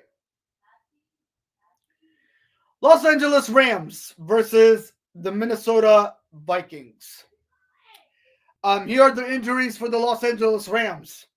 The only player that's really questionable for the Los Angeles Rams is defensive end Greg Gaines, dealing with an ankle. As far as the Minnesota Vikings are concerned, currently questionable, but I think he's expected to play. Adam Thielen with an ankle. And fullback C.J. Ham with a hamstring. He is currently questionable.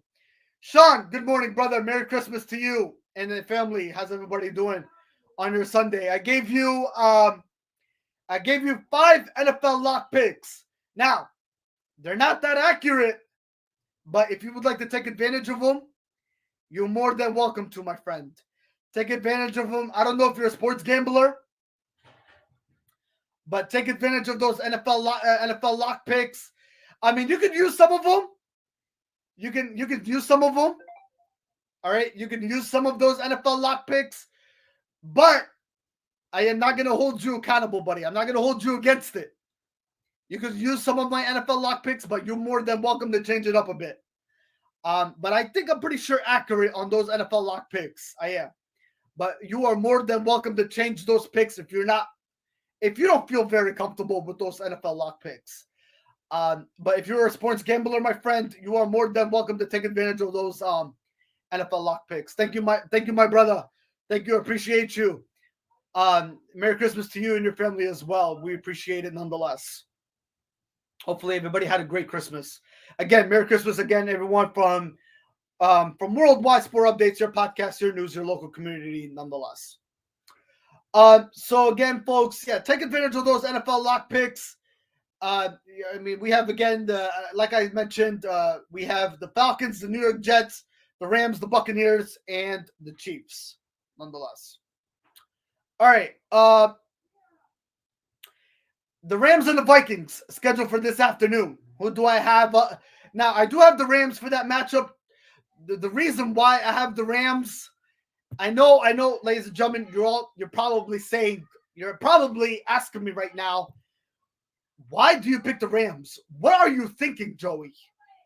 What are you thinking to pick the Los Angeles Rams going into Minnesota? Well, ladies and gentlemen, here it is. The Rams, they're an indoor team, right? Yes. So they are definitely familiar with the indoor environment and the indoor atmosphere and the indoor crowd. And they are, ladies and gentlemen, without a shadow of a doubt, home field advantage is nothing to brag about. All right? Home field advantage is nothing to brag about, folks. So this is nothing that is going to be a problem. It's not going to be a problem for the Los Angeles Rams. Ladies and gentlemen, the Los Angeles Rams, here's my breakdown analysis. I already gave my prediction out. All right, that's why I picked the Rams to go on the road and pick up the victory against the Minnesota Vikings. But I'm gonna give out a little bit of a breakdown and analysis to why the Los Angeles Rams are playing outstanding football right now. All right, they are playing outstanding football. All right, they are without a shadow of a doubt, just an amazing football team.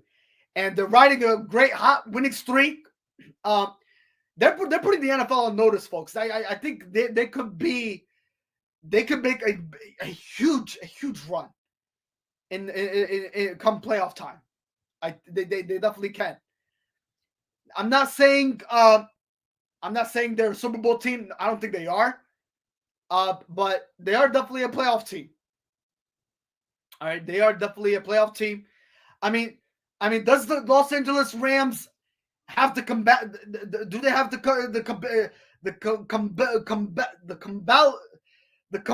combuntable?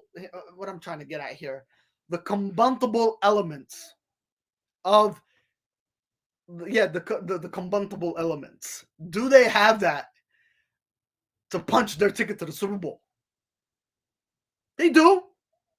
They do. I'm not. I mean, but will they get to the Super Bowl? No, I don't think they will. I mean, the reason why I say is, and I think I'm gonna stick by to what I said when I went. I mean, I'm gonna stick to what I said in my previous podcast, where I gave out my spoilers on exactly how the playoffs is gonna turn out. All right, and again, for anybody that missed it, this is how the playoffs, to me, is going to turn out. If we witness, folks, a rematch between the Los Angeles Rams and the Tampa Bay Buccaneers, not to mention the Los Angeles Rams, they picked up a victory against the Tampa Bay Buccaneers during the regular season, if anybody doesn't recall. If we see that rematch again, the Rams are going to knock out Tampa Bay. Now, the Rams, you guys might ask, who will they be facing after they beat Tampa Bay? They're going to travel up to Green Bay. Yeah, they're going to go up to Green Bay, folks, and you're talking the month of January, where up in Green Bay, the weather, the frozen tundra, is going to be all in favor of the Green Bay Packers more than the Los Angeles Rams.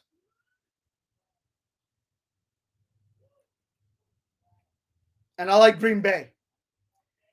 Green Bay ladies and gentlemen, they're going to hold that home field advantage.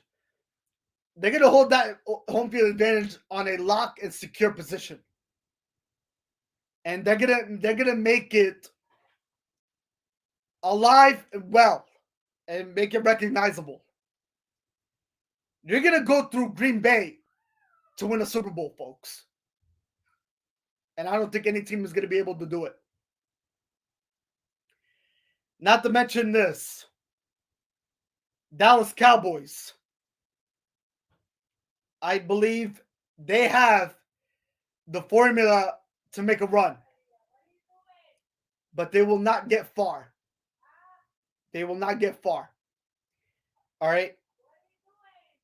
So,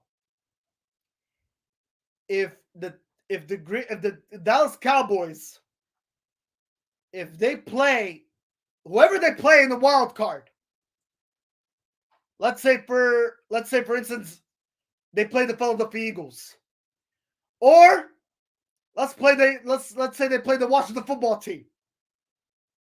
All right, or let's say they play. Let's say the Dallas Cowboys play.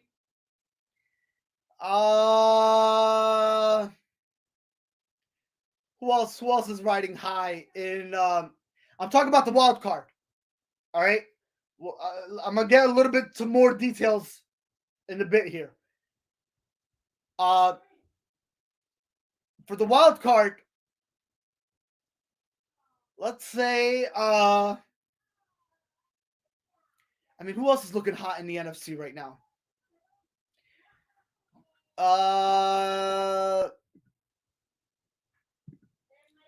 Let's say,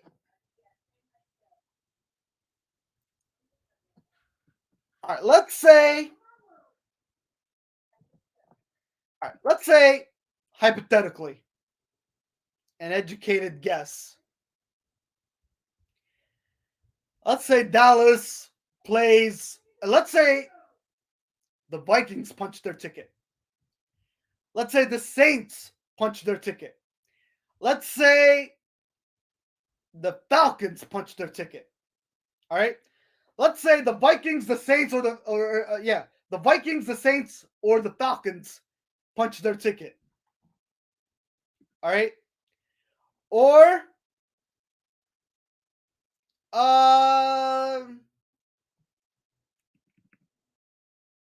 yeah, okay. So let's say it's either the Vikings, the Falcons, the Saints, or the Eagles, or the Washington football team. All right, let's say one of those teams, they punch their ticket to the wild card spot. Dallas is going to beat any of those teams that I mentioned. Okay? Dallas will either beat Philadelphia in the wild card, the Vikings in the wild card, the Saints in the wild card, the Falcons in the wild card, or the Saints in the wild card, if I didn't mention the Saints again. All right? They're going to be either the Dallas Cowboys are either going to beat the Saints, the Falcons, the Vikings, the Eagles, or the Washington football team. All right? One of those teams. Now, here's the juicy, interesting part. The NFC divisional round.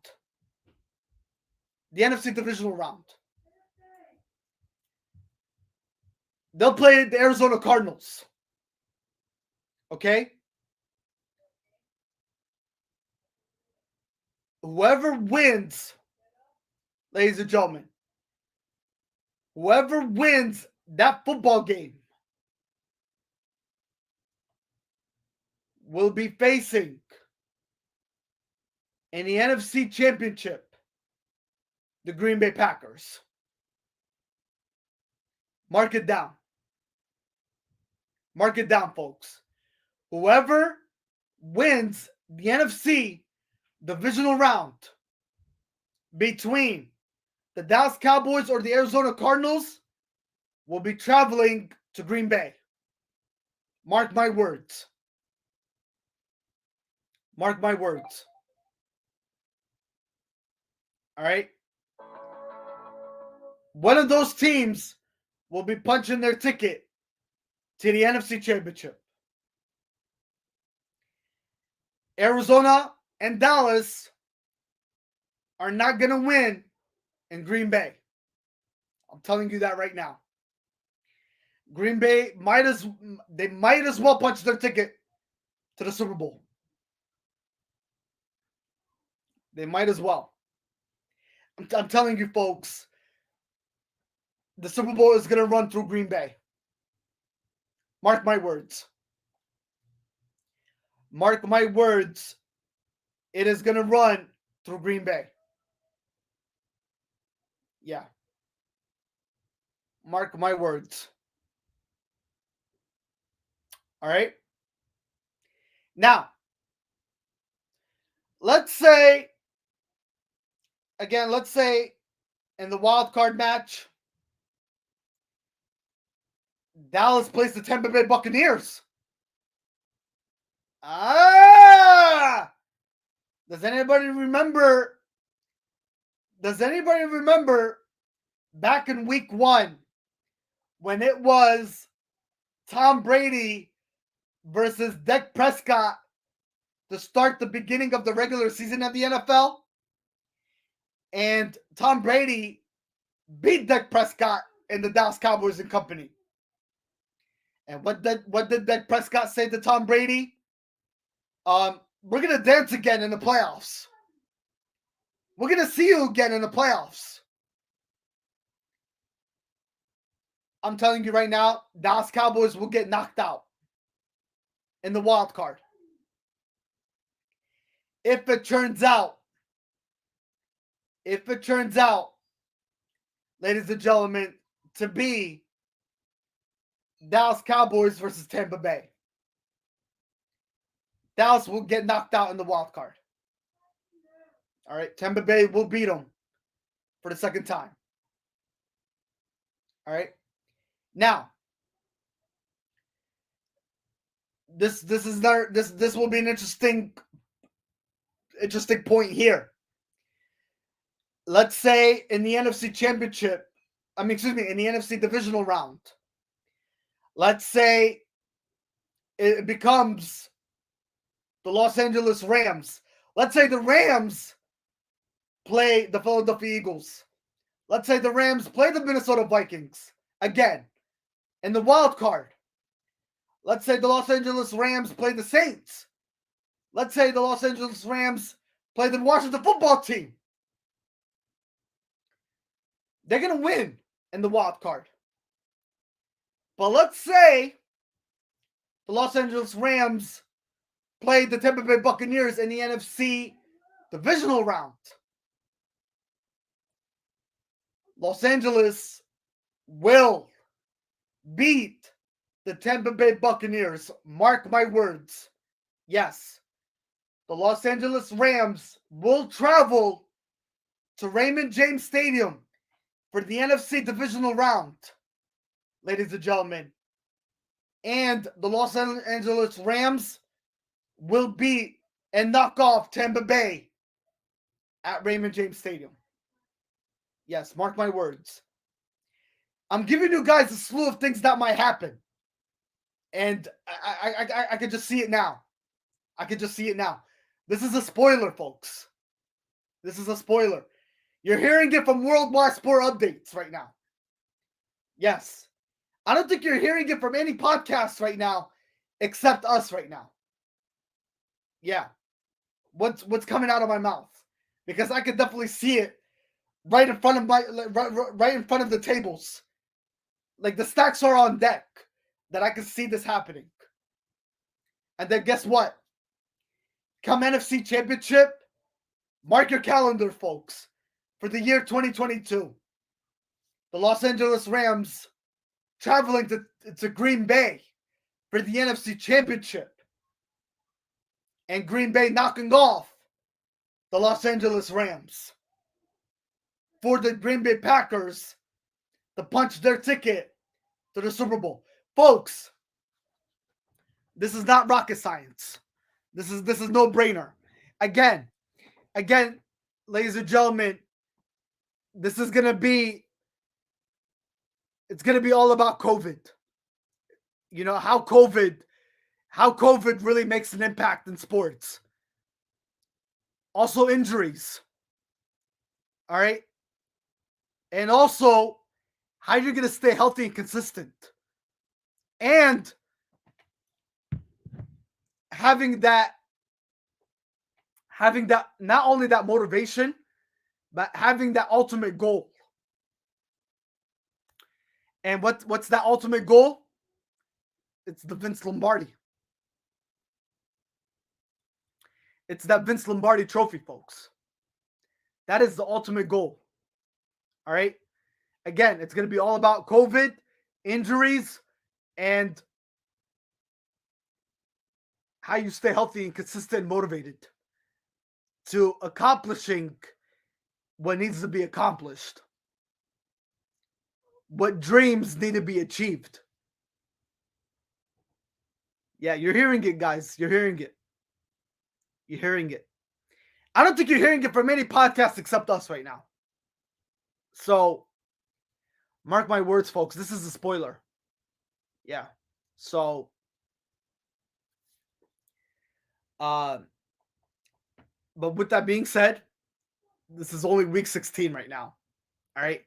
So our focal point is week 16. Again, I have the Rams locked and loaded going into today against the Minnesota Vikings. All right.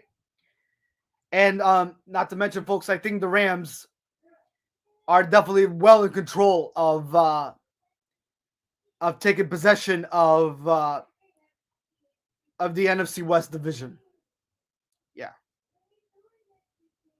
All right.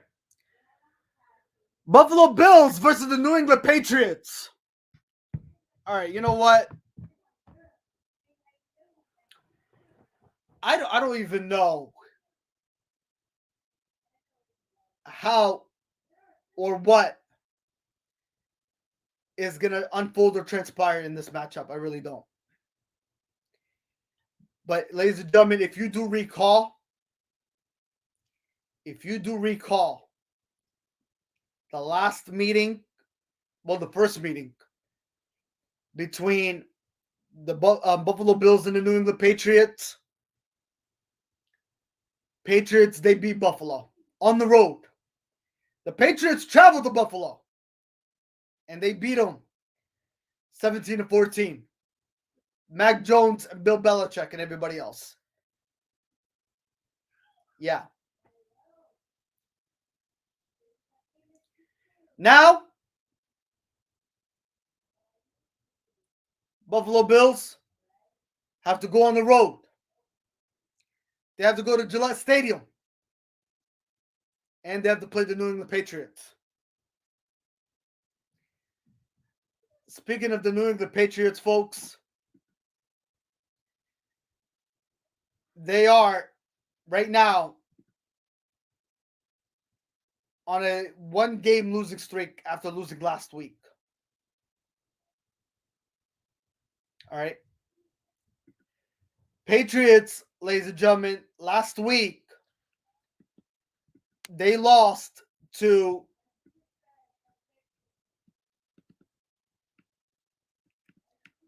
the Patriots last week, ladies and gentlemen.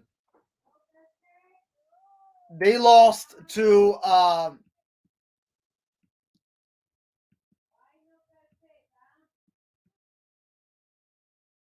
Buffalo. No, excuse me. The Indianapolis Colts on the road. I guess Carson Wentz to the company. 27-17 by 10 points. And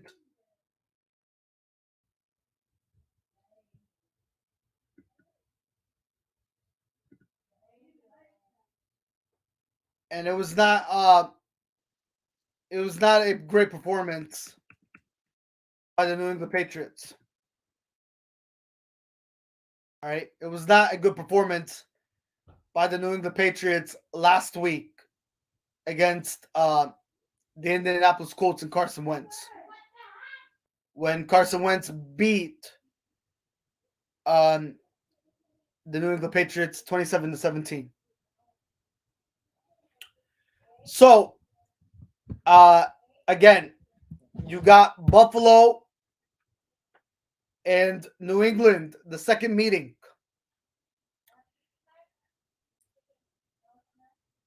I really don't know what to say with this one. I really don't. Uh, I mean, I mean,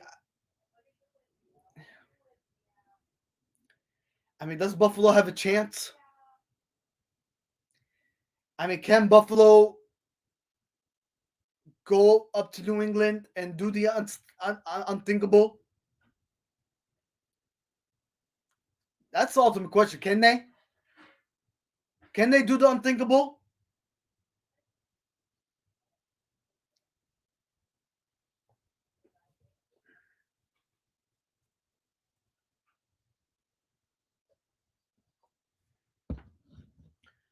Can they?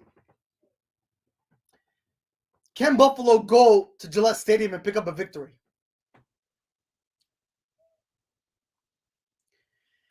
Folks, look at this. Buffalo already proved that they are not a Super Bowl contender team this year. And now I'm in question marks that are going through my head. Are they even a playoff team? Are they a playoff team? Buffalo Bills, folks, they are on a one-game winning streak after finally figuring out how to win a football game last week. They're 8-6. There's a lot. There is a lot, ladies and gentlemen, riding on the line in today's matchup between the Buffalo Bills and the New England Patriots. There is definitely a lot riding on the line in this game. Yeah.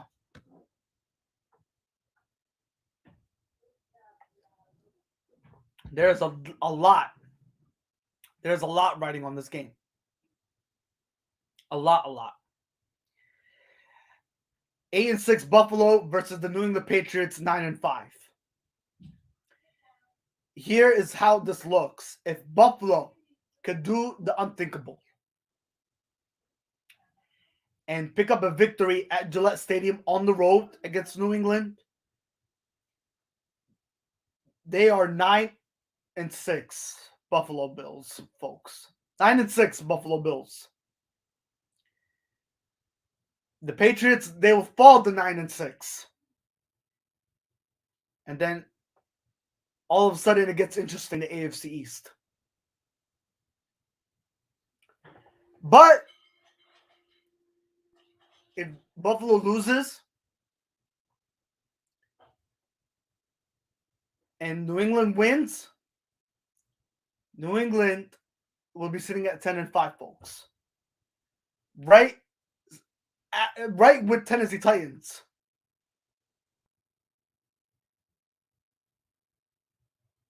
And that pretty much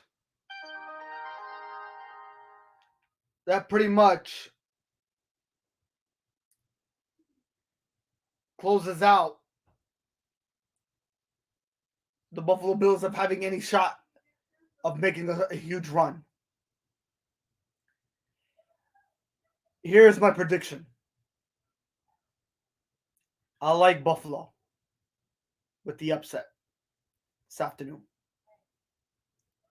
I think Buffalo could get the job done, but there's a good chance they might not. Ladies and gentlemen, the last time these guys met, the first meeting that these guys met, my prediction was Buffalo. But unfortunately,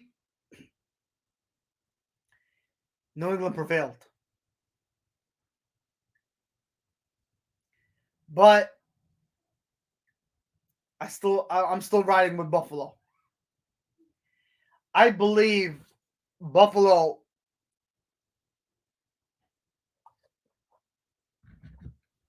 has the ability to sweep off and knock off the feet of the New England Patriots. I definitely do. I feel like, again, excuse me, the Buffalo Bills don't have a lot of teams out.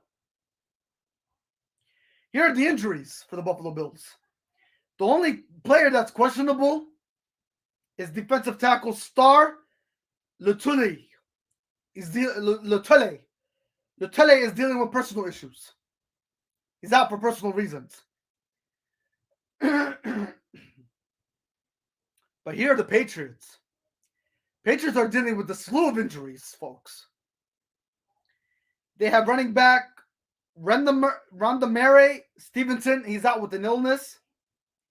Wide receiver Nelson Aguilar with concussion. Safety Joshua Bledsoe. He's out with the calf. And now here are your Patriots who are questionable. Running back Brandon Bolden with the knee. Running back Damian Harris with the hamstring. Wide receiver Neris Keel Harry with the hip.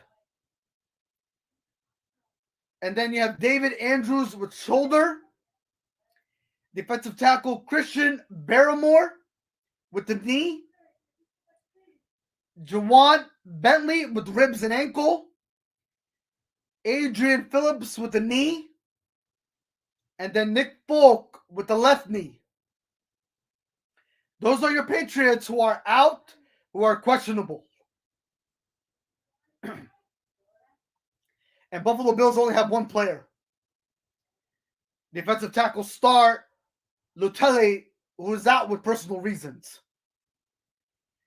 Buffalo Bills, ladies and gentlemen, they have no excuse to lose this football game. None whatsoever. So they definitely, ladies and gentlemen, they can definitely take control of the AFC East. They definitely can. They definitely can. With this win today.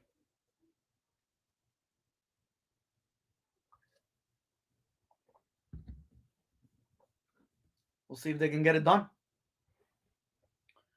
We'll see if they can get it done.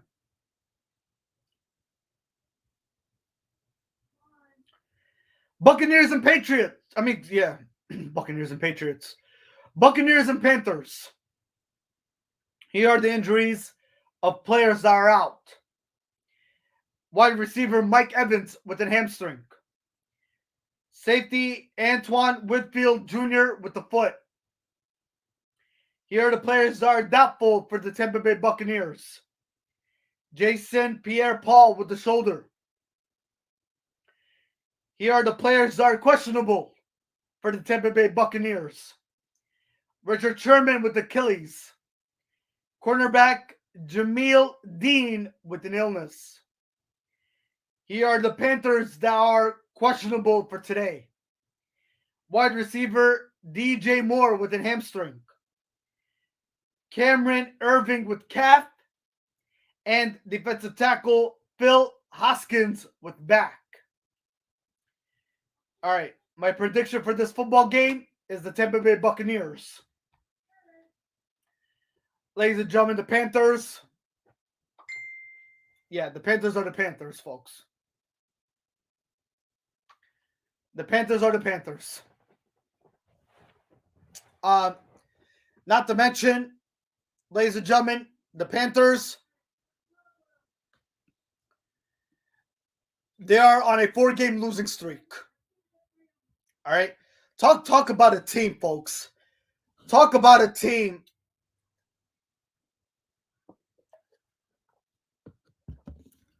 that started the season 3-0. And all of a sudden, they are looking at a 4-game losing streak, folks.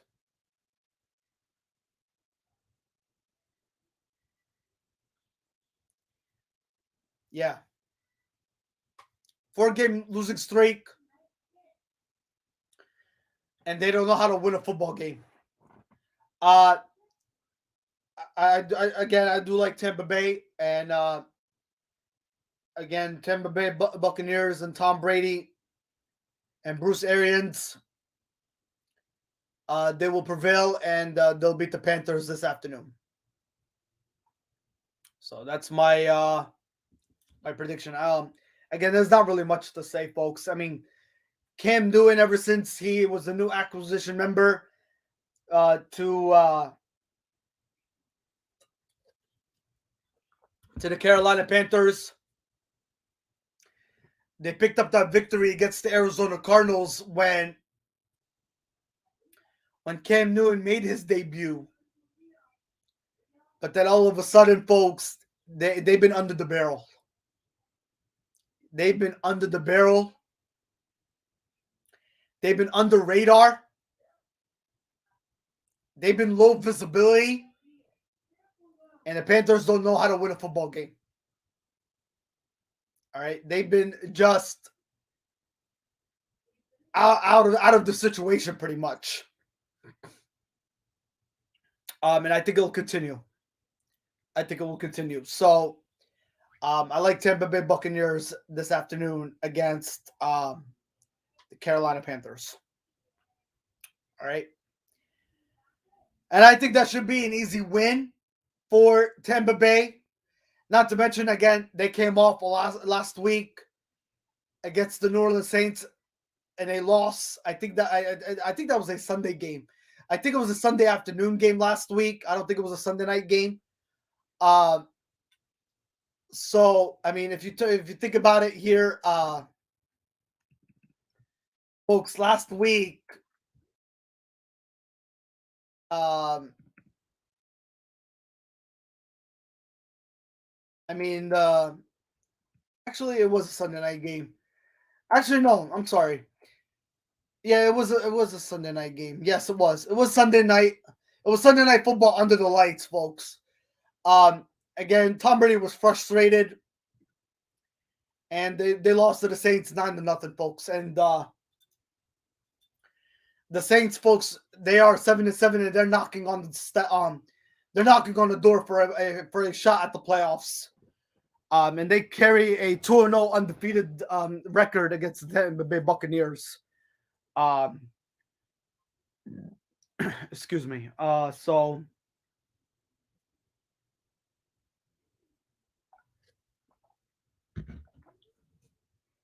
I mean, if you think about it, folks, if the Tampa Bay Buccaneers, if they end up facing New Orleans Saints again, where half of the time, folks, in the NFL, again, the NFL is unpredictable. There's going to be time. I mean, there's a possibility, folks, that we could witness the Tampa Bay Buccaneers versus the New Orleans Saints part 3. Yeah. And again, the New Orleans Saints, they carry a 2-0 record against the Tampa Bay Buccaneers and Tom Brady. So if anybody can imagine this, if that wild card matchup, if it turns out to be Tom Brady again versus the New Orleans Saints, we all know how that's going to turn out. Tampa Bay will find out a way to pick up a victory for the again, if they do end up having a third meeting, nonetheless. So, but again, they have a division game again this afternoon, and they'll be going up against the Carolina Panthers and Cam Newton, and I think that should be an easy win for them, nonetheless.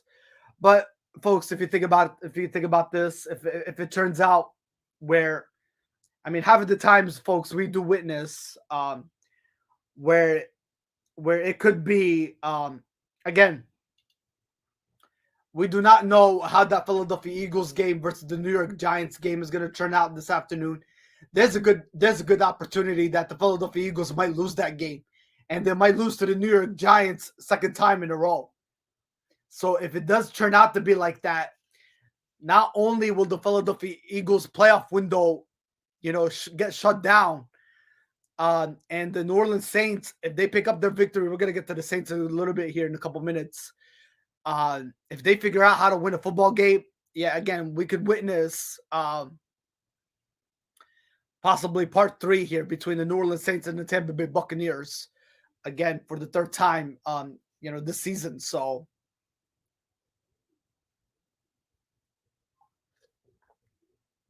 you never know, folks. You never know. The NFL is way too unpredictable.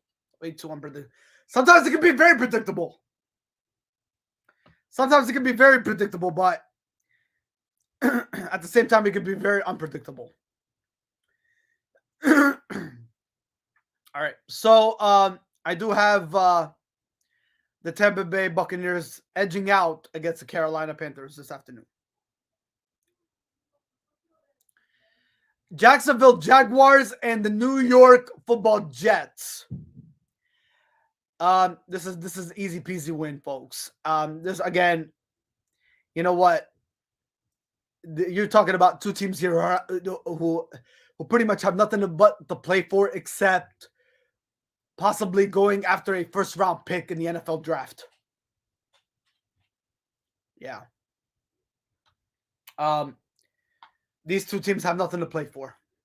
I mean, if you think about this, if you look at the standings here, as far as the AFC playoff picture is not the playoff picture, the AFC standings is concerned. You got the Jets at 3-11, and you got the Jacksonville Jaguars who are 2-12. Not to mention the Jacksonville Jaguars are, I believe they're on the road. Yes, they're on the road. Let me see here. Yeah, Jacksonville have to go up to at MetLife Stadium this afternoon to play the New York Jets. And speaking of the Jacksonville Jaguars, they are 0-6 on the road. And not only that, they're holding a 6-game losing streak. As far as the Jets, well, they have a 3-game losing streak, but they're 2-5 at home. So I like the Jets in this matchup. I really do. I think the Jets, they will improve their record to 4-11. As far as the Jacksonville Jaguars, they're going to fall to 2-13. I definitely, ladies and gentlemen, I definitely do like the New York Football Jets this afternoon against the Jacksonville Jaguars. Both teams have nothing to play for. They really don't. They really don't. This should be an easy win for the New York Jets, nonetheless. Here are the injuries though for all the fantasy football owners though that play fantasy football out there. The only questionable player for the Jacksonville Jaguars, there's a slew of them. Brandon Linder, he's questionable with the quad, and then you have defensive end Lorente McRae with an ankle. Here are the Jets players that are out. Safety Elijah Riley with concussion. And here is the player that are doubtful for the New York Jets. Jamison Crowder with calf. And then here are the players that are questionable for the New York Jets. George Fint with the knee. Defensive tackle Quinn Williams with the shoulder. Defensive tackle Sheldon Rankings with the knee. Linebacker CJ Mosley with back. And cornerback Bryce Hall with illness. All right. There could be changes for those guys. They might be expected to play. But those are the latest reports that I am getting currently right now regarding the New York Jets football team. All right. Good stuff. Good stuff. Good stuff indeed. All right. So that is my prediction this afternoon. The New York Jets edging out against the Jacksonville Jaguars. Detroit Lions versus the Atlanta Falcons. Well, what I could say here, ladies and gentlemen, is The Atlanta Falcons are still fighting for a playoff spot. Yes, you heard that right. You heard that right, folks. The Falcons are still alive for a playoff spot. They are currently in the NFC South at 6-8, and they're still alive. Even though they have a one-game losing streak, they're 5-3 on the road, and they're 1-5 at home. They're 1-5 at home, so they're trying to pick up their second victory. I don't see a problem for them. I think they will pick it up. For the Detroit Lions, again, they're 2-11-1. They're holding a one-game winning streak after picking up their second win last week against the. Again, they picked up a win against the Arizona Cardinals. Again, folks, that was shocking. That was shocking last week to witness the Detroit Lions beating the Arizona Cardinals. I have no idea what's wrong with the Arizona Cardinals. I really don't. I mean, we did get a couple answers yesterday when they were playing the Indianapolis Colts. And again, they had no answer for the Indianapolis Colts, not to mention. Again, Kyle Murray, I mean, he continues to play without DeAndre Hopkins. And then Larry Fitzgerald, again, this guy is not even ready to come back yet. He's still on his semi-retirement, season pretty much. He's still sitting it out. He still has not called it quits yet. Again, for Larry Fitzgerald, again, so he is for Larry Fitzgerald, folks. For all the Larry Fitzgerald fans out there, he still has not made his retirement official yet. So again, folks. Again, we don't know. Again, we don't know what the Larry Fitzgerald situation. So again, Kyle Murray continues to struggle. Not to mention, I think James Conner was out yesterday too, against the Indianapolis Colts. Excuse me. Yeah. For James Conner was out for the Arizona Cardinals yesterday. And again, ladies and gentlemen, I just don't know. I don't know what's wrong with the Cardinals. I really don't. I really. Chase Edmonds had to carry the load for the Arizona Cardinals. I believe Jonathan Ward played a few snaps.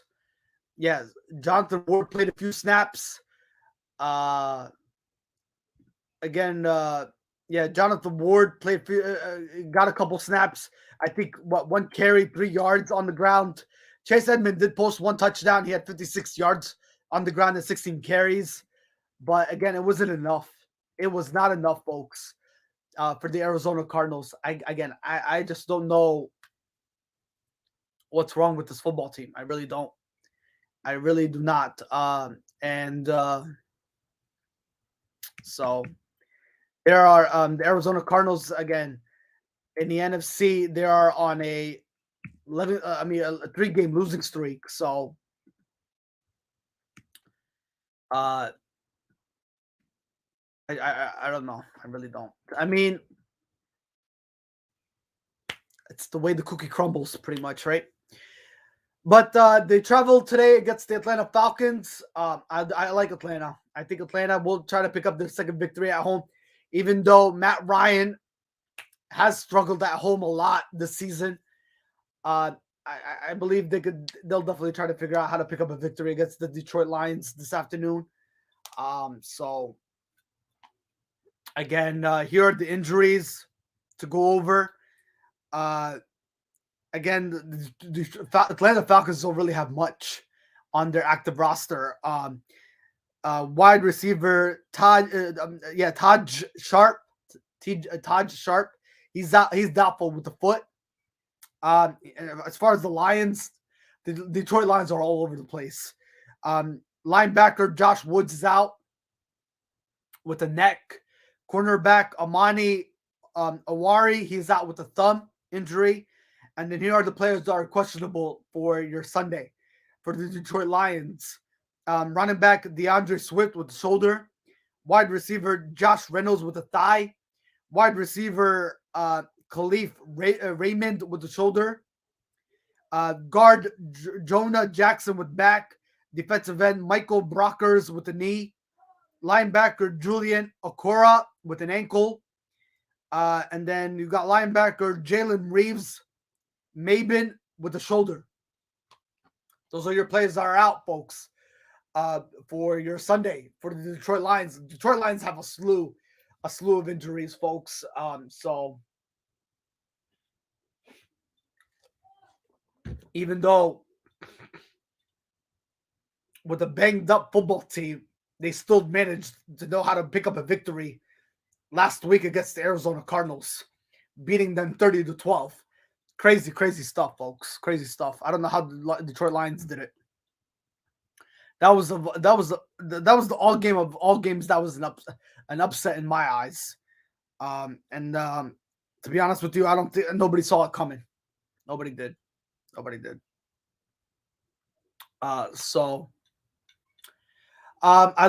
again, I think my prediction for this afternoon is the Atlanta Falcons, and not to mention the Atlanta Falcons are my lock pick too. So again, I mentioned the lock picks. I think I already made my predictions. Again, the Rams are my lock pick today. Again, the Jets are my lock pick. The Atlanta Falcons are my lock pick, and I mentioned the Tampa Bay Buccaneers are my lock pick too, against the Carolina Panthers. We shall see, folks. We shall see. All right. So those are my predictions, folks. So far. All right. Let's see. Chargers versus the Texans. Justin Herbert, folks. Last week. Great performance by Justin Herbert. Again, he went on the. He was at. He was at home, ladies and gentlemen, and even though they lost to a great football team like the Kansas City Chiefs, Justin Herbert played lights out, man. He played his heck out. He played with heart and soul, man. Justin Herbert. On Thursday Night Football, December 16, against the Kansas City Chiefs. They lost in overtime, 34-28 final score. I believe I did talk about that game in my Friday recorded podcast. I'm pretty sure I did. I'm not sure. But let's recap it again. Justin Herbert, even with that one interception, he had 2 touchdowns, 236 yards through the air, 22 for 38 completion attempts. And then Austin Eckler, he had 1 touchdown. 59 yards through the ground, 12 carries. Again, Justin Herbert, man, what an amazing guy that he is. He tries to do everything he can, possibly to carry this team on his back to fight for the playoffs this upcoming season, and they still are in. They're very alive still in the playoff race, folks, for the Chargers. And today they go up against the Texans on the road, scheduled for 1:00 p.m. Eastern time. And you know what, folks? I do like the Chargers this afternoon. I really do. The Chargers currently right now 8-6.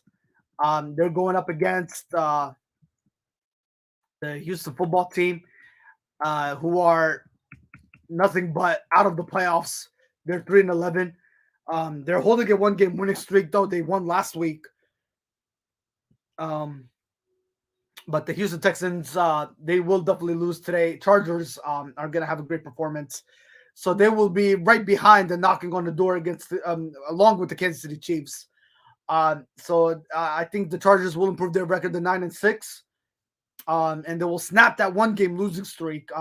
Not to mention, ladies and gentlemen, the LA Chargers are 4-2 on the road. So I could definitely see this football team picking up their 5th victory on the road nonetheless.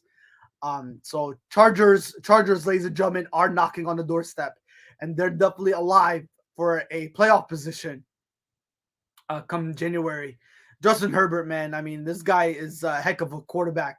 nonetheless, and he's doing everything all he can to try to get this team to the playoffs, nonetheless. So, and represent,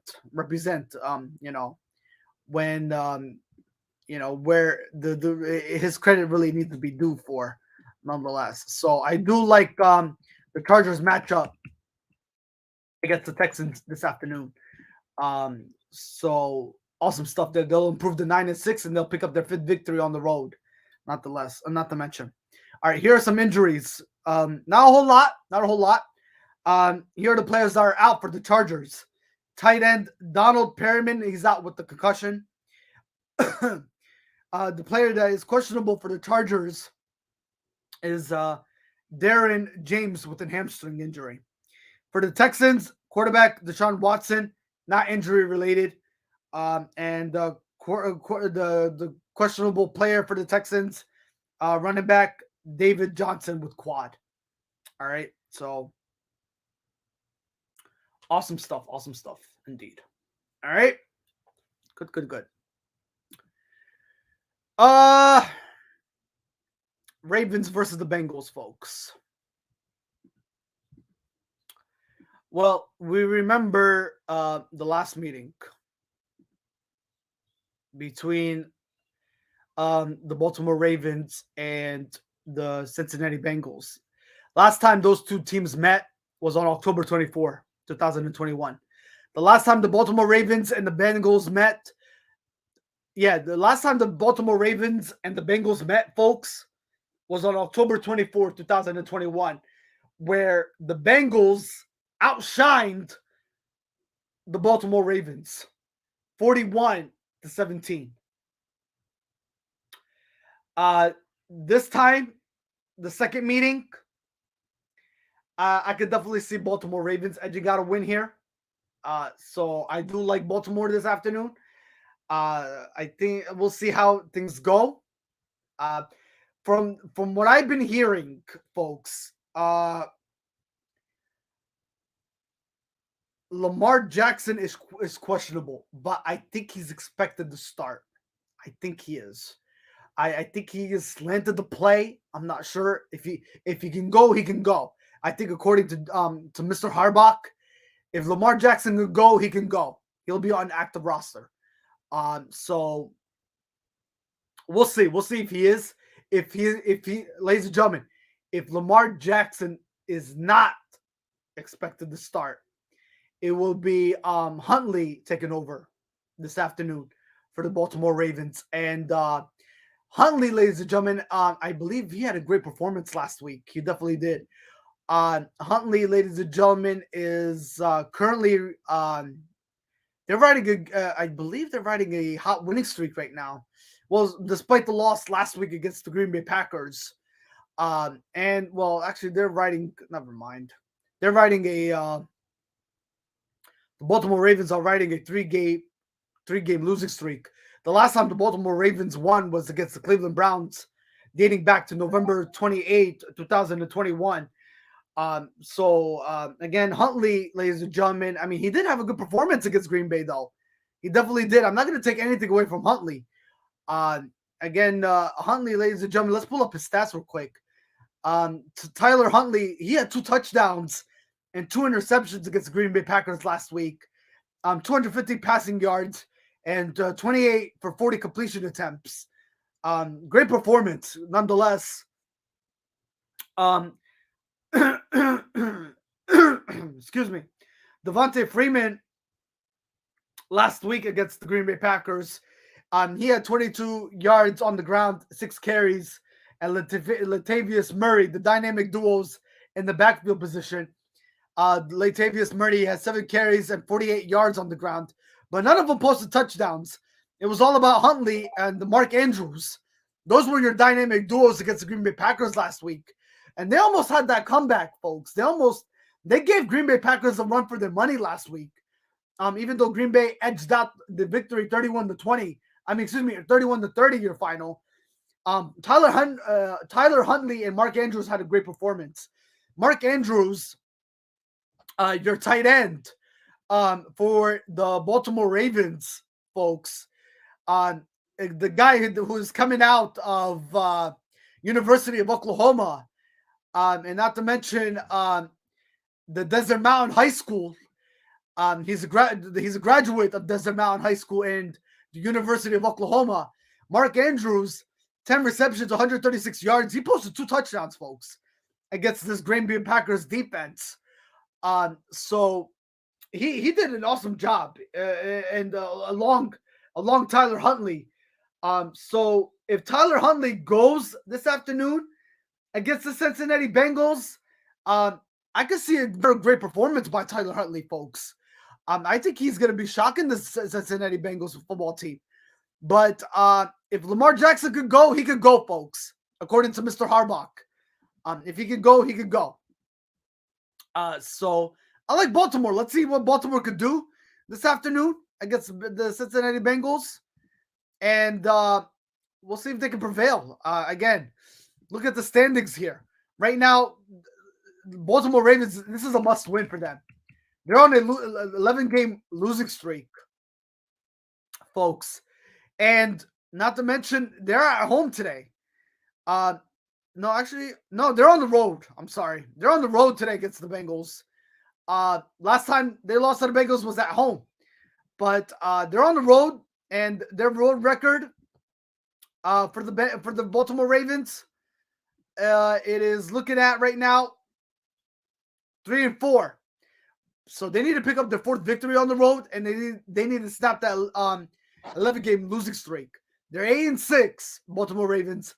If Huntley could pull off this win, or Lamar Jackson, they'll be looking at 9-6. Again, the AFC North is up for grabs, folks. It really is. It all comes down between either the Cincinnati Bengals or the Baltimore Ravens. Who's hungry? The Cincinnati Bengals are 8-6, and the Baltimore Ravens are 8-6. So we'll see who it comes down to. All right. I mean, the Bengals really have all the ultimate weapons when you look at it. They have Joey Burrow. They have Jamar Chase. Again, they have Joe Mixon. Folks, they're riding high. They're riding high right now. But I don't know what I'm thinking. I don't know what's going on in my neck of the woods that I'm picking Baltimore here. But let's see how it goes. Here are the players that are out for the Baltimore Ravens. Ben Powers, he's out with the foot. Here are the players that are doubtful for the Baltimore Ravens. Wide receiver Devin Duvernay, he's doubtful with an ankle. Tyree Phillips, he's out. He's doubtful with the knee. Players that are questionable. Tyler Huntley, illness. We'll see if he can play though. If he's a go, he's a go. Lamar Jackson, ankle. Let's see if he's a go. He's a go.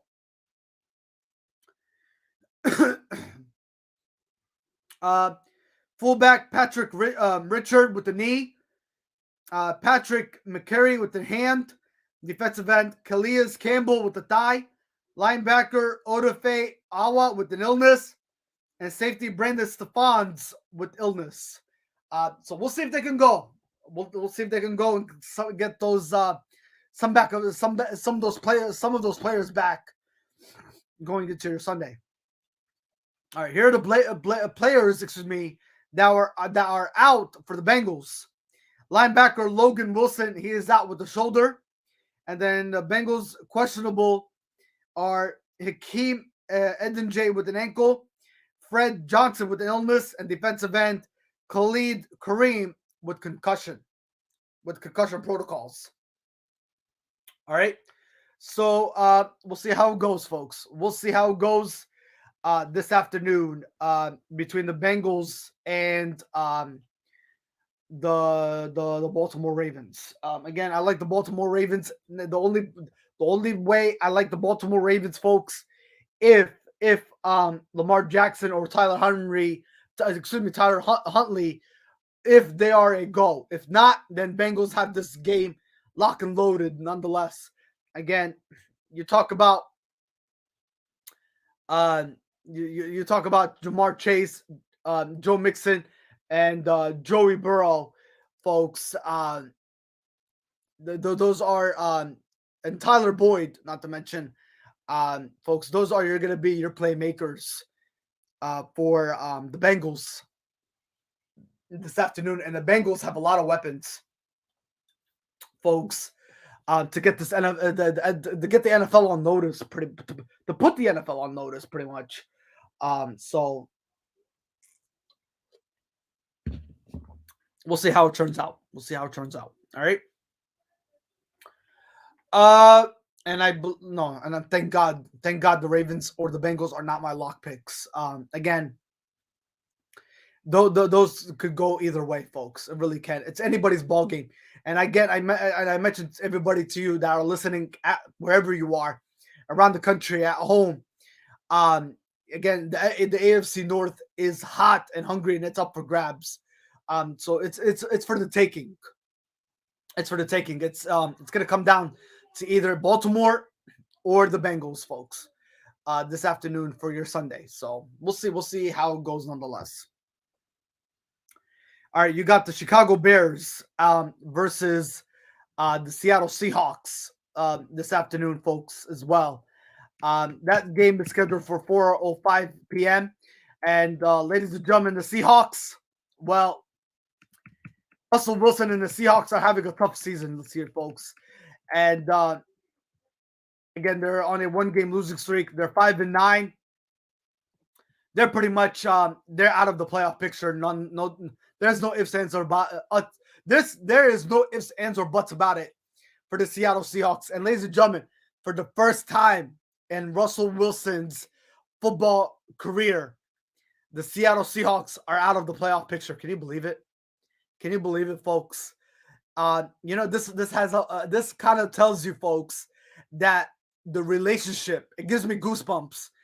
It gives me goosebumps to say, ladies and gentlemen, wherever you are, around the country, worldwide, at home right now, listening in, tuning in the Worldwide Sports Updates, your podcast, your news, your local community. I want to say this right now, right up front. The relationship between Pete Carroll and Russell Wilson, yeah, it's pretty much over, folks. It really is. The question now looms: where will Russell Wilson be playing next season? Yeah. And the offseason is going to be pretty much in hot talks. It's going to be the hot topic. The eyes are going to be on Russell Wilson this upcoming offseason, folks, in the NFL. It really is. And there is a slew. There is definitely a slew of football teams that are looking to pursue Russell Wilson's talents, folks. You are talking about the New York Football Giants that are looking to pursue his talents. The Pittsburgh Steelers, not to mention, the Washington Football Team are looking. Ron Rivera is having some talks about jumping into the Russell Wilson bandwagon here. Ladies and gentlemen, this gives me goosebumps to say that the end of an era for the Seattle Seahawks, for Pete Carroll and Russell Wilson, is definitely coming to an end, folks. It really is. After a longest cultivist career, an outstanding career for Russell Wilson with the Seahawks organization. I think it's sad to say. It really is. And you guys all know who Russell Wilson is, who he is married to, right? He's married to a music artist. I cannot think of her name right now. I'm sorry. That if anybody knows, please chime it down in the comments. But she is a great, famous music artist. Sierra. There we go. Sierra and Russell Wilson are a married couple. So if anybody knows, Sierra used to do music with Bow Wow back in the days. So the amazing Sierra, folks. She is married to Russell Wilson. And ladies and gentlemen, I will not be surprised if those guys, if they decide to maybe sell their mansion or anything like that, or sell their household back. Or maybe they might just stay there. Who knows? but they, money talks, BS walks, pretty much. I mean, when you talk about Russell Wilson and his asset, his talents, a lot of teams out there want to pursue it, because that's how much valuable he is, folks. Um, and that's how much you could bump sales too. Not to mention, folks, he could definitely be, ladies and gentlemen. I'm gonna tell you this right now for everybody that's tuning in. He's gonna be one of the hottest jersey sellers going into next season, folks. If he ends up with a different team, mark my words. Mark my words, folks. Russell Wilson is gonna be the hottest jersey seller possibly next year, wherever he ends up. Mark my words. And when I say that he could end up with the Pittsburgh Steelers, mark my words, folks. We don't know the stat of Ben Roethlisberger. Ben Roethlisberger might call it a career. Again, we don't know. We don't know the relationship between Joe Judge and Daniel Jones. That one could be dead in the water, and Joe Judge might decide to send Daniel Jones on his way. Even though Daniel Jones is not performing to that elite level that he said he was as a quarterback. And then another person is Ron Rivera, man. Ron Rivera, I mean, I know he likes Heineke, Taylor Heineke, whatever his name is. He's been doing pretty good as a football quarterback player, but as of late, he's been dealing with some injuries of himself. And also he was dealing with COVID protocols. But folks, I'm just gonna let you guys know that there's some teams out there that are gonna be making a run for their money for Russell Wilson, and Russell Wilson's really, guys, 36 years of age. So think about this, guys. I think he has about maybe 4 years left in his tank, folks. 4 years left in his tank at tops. Most at tops, likely, that I think he has 4 years left in his tank, folks, that he could do possibly make the possible possible, the impossible the possible, folks. I think he could do something remarkable, yeah. So something to look forward to, something to watch for too, where Russell Wilson will be ending up next season. So something to really watch out for. All right. As far as my prediction, again, Seahawks and Bears. Seahawks are at home, right? They're at home. Thank God they're not my lock picks either. Let's see if Russell Wilson could come up with the victory against the Chicago Bears and Justin Fields. Folks, again, we don't know the status of the Chicago Bears, and not to mention Matt Nagy, folks. Matt Nagy is getting so much criticism. So much. If you guys have not heard the latest reports, and according to sources, if you guys don't read your newspaper or go on your website, or if you don't go on the ChicagoBears.com website, the guy is getting a slew of criticism. I mean, they're out of the playoffs already. They definitely are out. They're 4-10 on the season. So yeah, they're 4-10. The Bears are 11-game losing streak. 3-game losing streak. They're on a 3-game losing streak, the Chicago Bears. They're out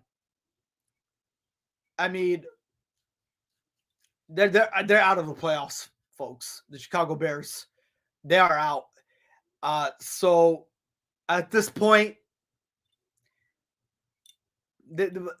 both teams really have nothing to play for now. Just for better draft picks. Yeah, going into next season. Going into the offseason the next year. So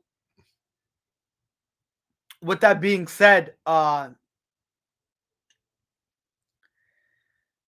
let's go with Seattle, folks. Let's see what they do today. All right, let's see what they do. Um,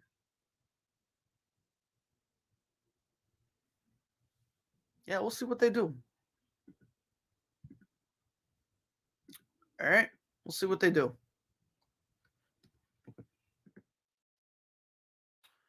Um,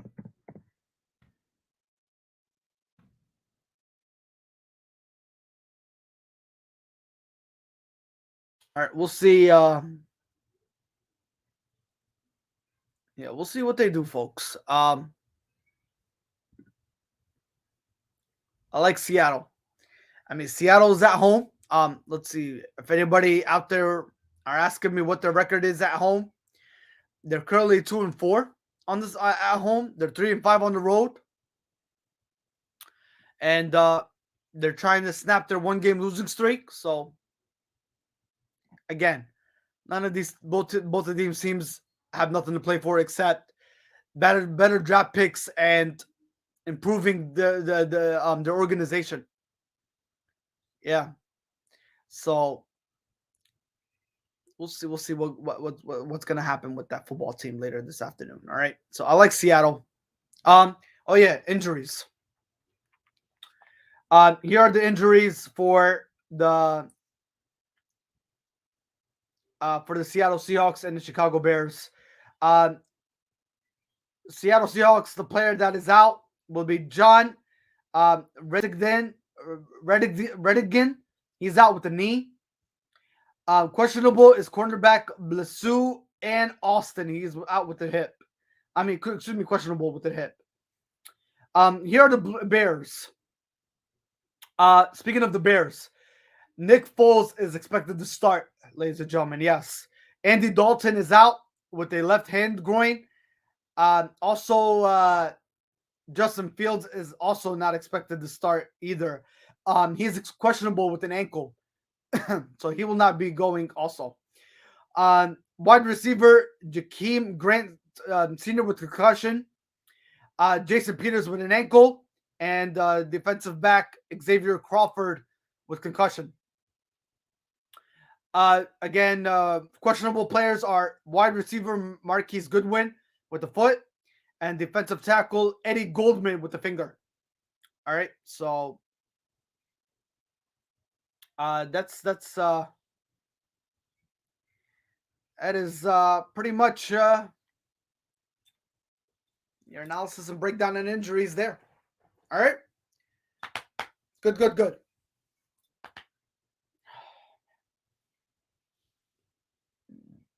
Excuse me. All right.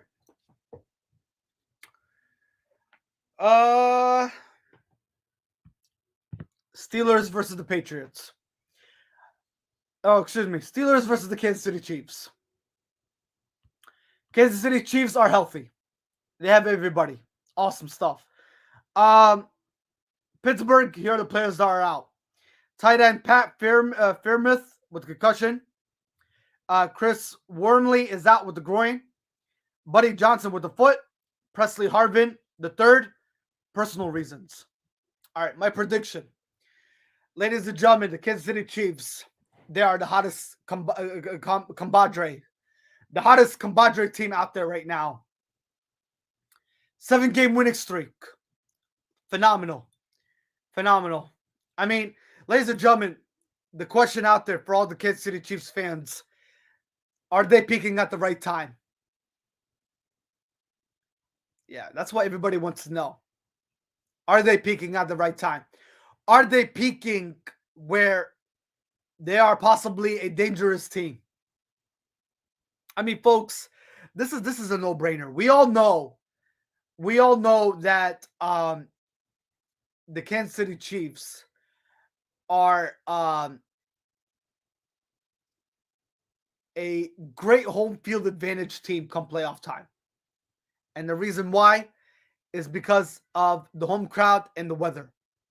We all know that. All right, no ifs, ands, or buts about that. Nothing to argue there, not to mention. They are a great home field advantage team. Arrowhead Stadium, ladies and gentlemen, when it's loud, it's loud. And that crowd noise, it doesn't go anywhere. All right. Again, you got the Pittsburgh Steelers. They're on the road. They're traveling to Arrowhead this afternoon. Um, and you're talking the end. We're closing out the month of December, so it is going to be a cold one in Kansas City, I believe. Let's see what's the temperature this afternoon in Kansas City. Let's see. The Chiefs weather.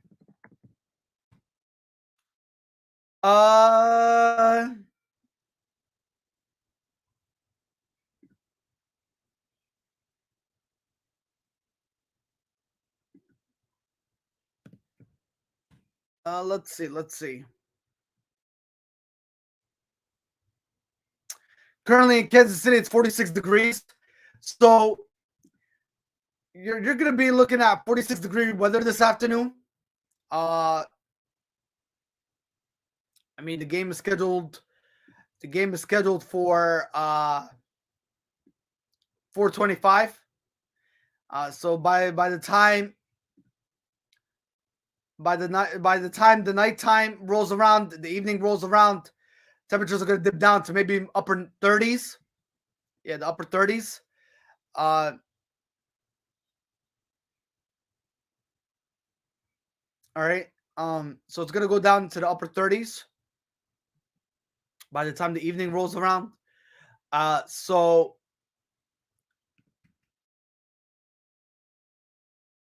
I mean, we'll see, folks. I mean, again, this game, again, Kansas City, they are currently right now the hottest compadre out there, folks. The hottest team, 7-game winning streak. They're 10-4. They're 6-2 at home. Not to mention, 4-2 on the road. As far as Steelers are concerned, the Steelers are still fighting for a playoff spot, folks. They're still in it. They're 7-6-1. The Pittsburgh Steelers. They're riding a 1-game winning streak. They're 2-4 on the road. They're 5-2 at home. So they're trying to pick up their third victory on the road. But I don't think they're going to get it, though. Kansas City is just too hot. They really are.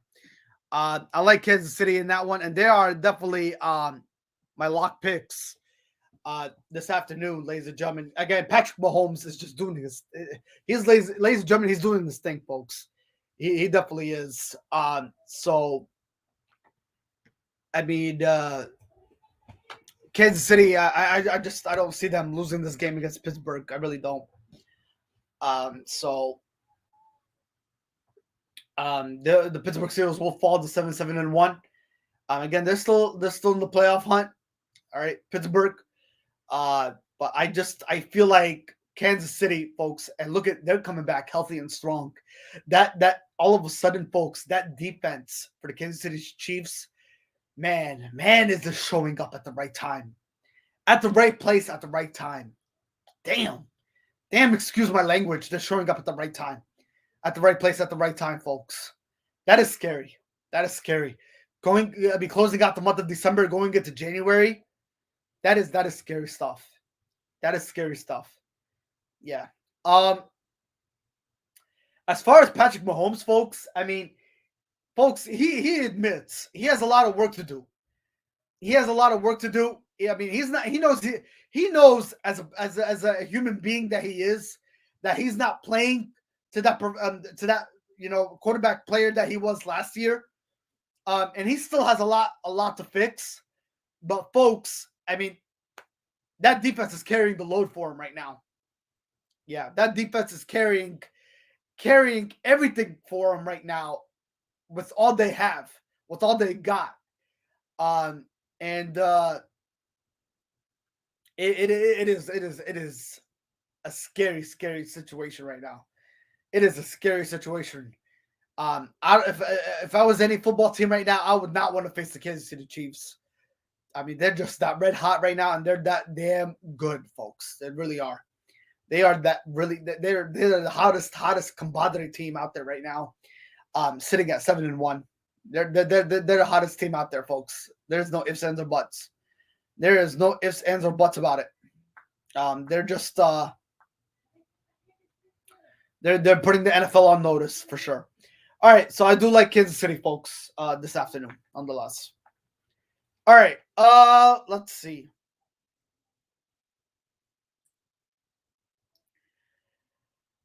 Denver Broncos versus the Las Vegas Raiders.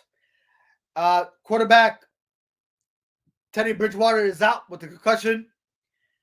Linebacker Kenny Young is out with the concussion. Here are your players that are questionable. Defensive end Shelby Harris with an ankle. Defensive end Draymond Jones with the foot. Defensive tackle Mike Purcell with a thumb and neck. Defensive tackle Shamar Stefan. Shamar Stefan with the knee. Linebacker Brian Brownings with an illness. Kareem Jackson with the back. And Caden Stearns with a shoulder and a neck. Here are your Raiders players that are out. Jonathan Abraham is out with the shoulder. Raiders players that are doubtful. Darren Waller is out. He's doubtful with the back and knee. Players that are questionable for the Raiders. Jonathan Haskins with the back. Denzel Perryman with an ankle. And linebacker Will Compton for personal reasons, folks. All right, for personal reasons. Pretty much my matchup for this one. I like the Las Vegas Raiders, folks. I think the Las Vegas Raiders, I think they still have a lot to fight for, I believe. Right now, they're 7-7 in the AFC West. If the Chargers lose, they'll be right back in the thick of things in the AFC West. But I don't see the Chargers losing, folks. But if the Raiders do win, again, you got the Raiders and the Broncos, folks, that are both at 7-7. Again, the Raiders are on a 1-game winning streak, and the Broncos are on a 1-game losing streak.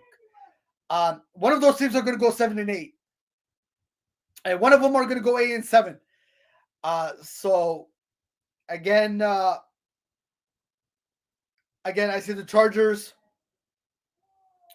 They're going to stay in second place. They're going to win 9-6. The Raiders will stay in third place. One of those teams are going to take third place, and one of them are going to fall to fourth, dead last in the division. It's either going to be the Raiders or the Broncos. And if the Raiders or the Broncos, they pick up their 8th win of the season, one of them is going to be in third place, whether it's the Broncos or the Raiders. Again, the Chargers, if they pick up their victory, they'll be in second place, right where they need to be. Kansas City, if they win, they're going to be 11-4. Even if they lose, they're going to be in first place nonetheless, sitting at 10-5. With the Patriots, if the Patriots do win, and also the Tennessee Titans. All right. Pretty much, folks, I do like the Raiders. But again, this is anybody's ball game here between the Raiders and the Broncos. And then, again, like I mentioned, both teams are both fighting for playoff implications. So we'll see who really wants it the most and who are hungry nonetheless. And who will be taking it for the taking. Again, quarterback Teddy Bridgewater is out. I believe Luck is expected to start. I believe so. He'll be the starter quarterback for the Denver Broncos this afternoon. All right. Good stuff. Ladies and gentlemen, if you're just tuning in, our podcast phone number is off duty today. Sorry for that. For anybody joining us, interact with us here. We will get your comments, answer any questions or concerns you may have. Again, our podcast phone number is off duty today, so we're not taking phone calls. Sorry about that, but unfortunately, we will be with you next week. As our podcast phone number will be back and running up on the air, nonetheless. All right. Again, Worldwide Sport Updates, your podcast, your news, your local community on this Sunday. Merry Christmas, post-game edition, and hopefully everybody had a Merry Christmas nonetheless. And thank you for being a part of us and making your Sunday the best as it should be and you want it to be. All right. So we did go over the injuries for the Broncos versus the Raiders. And again, my prediction this afternoon. Again, both teams are at 7-7. The Raiders are 1-game winning streak. The Broncos are a 1-game losing streak. The Broncos are trying to overcome that losing streak. The Raiders are trying to make it a 2-game winning streak. Again, I like the Raiders this afternoon against the Broncos. All right.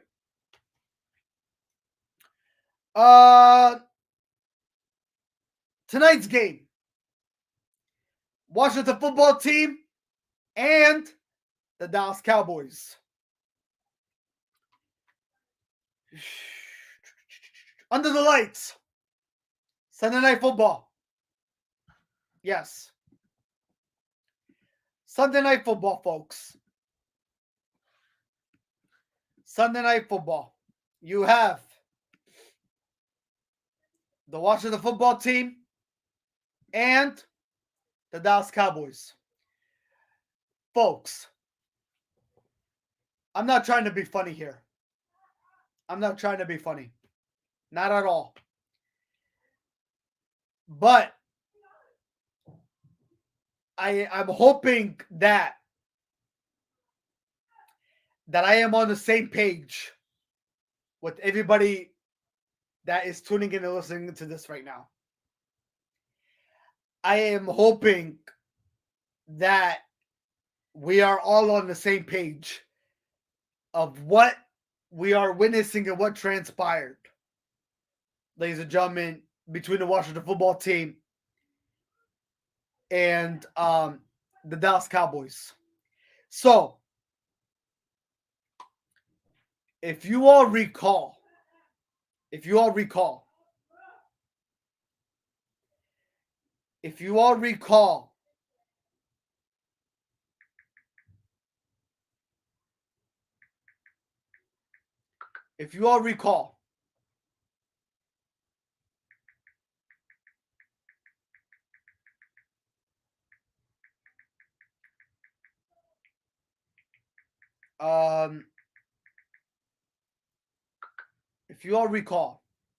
I'm not trying to be funny. I'm hoping that all of you guys that are tuning in and listening,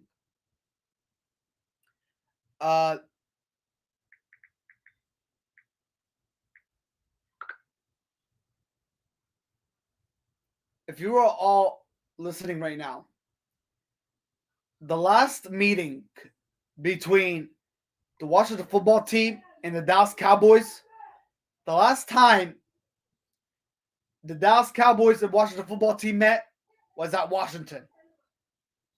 It was at FedEx Field. Last week, in week 15, on Tuesday night, this past Tuesday, it was the Philadelphia Eagles versus the Washington football team.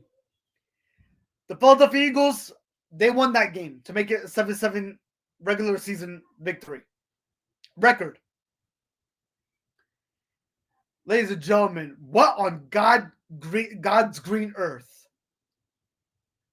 are these NFC teams? What are they doing? The Dallas Cowboys, they invented this. They came up with this idea. And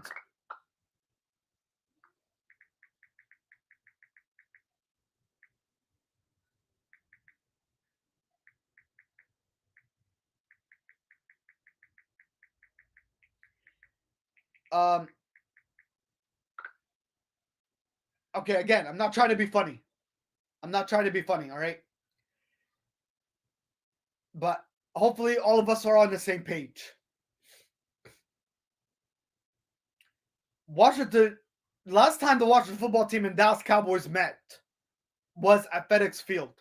But what on God's green earth is the NFC thinking about bringing in their own bench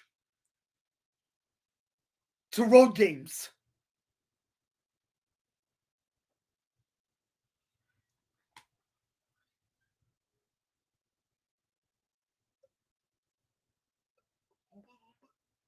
What is this?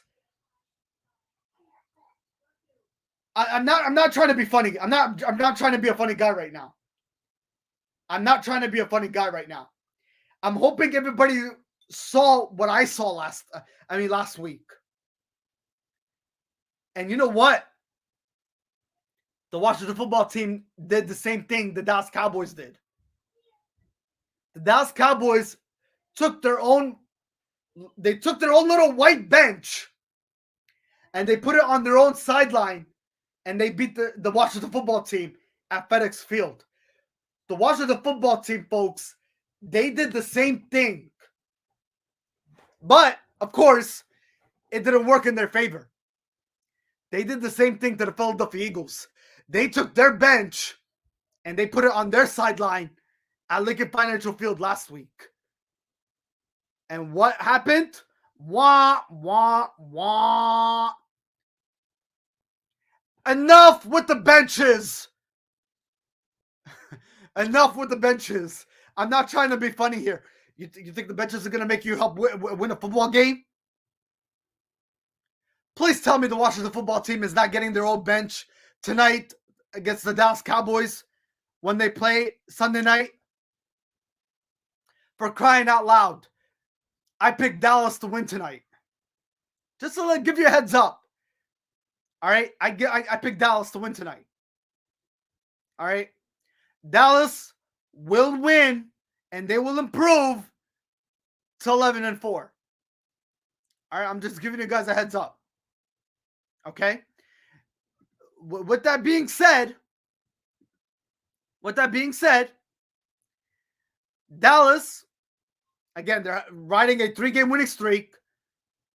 They're 4-2 at home, 6-2 on the road. They'll improve their home record to 5-2. All right. For crying out loud, keep those benches at home where they belong. They're not going to help you win football games. All right. It worked for the Dallas Cowboys, but not because they took their bench to FedEx Field. It's because they're a good football team. All right. They have the weapons.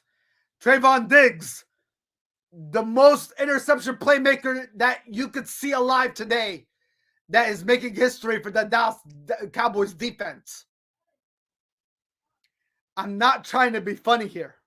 I hope I'm not being funny here. I'm not.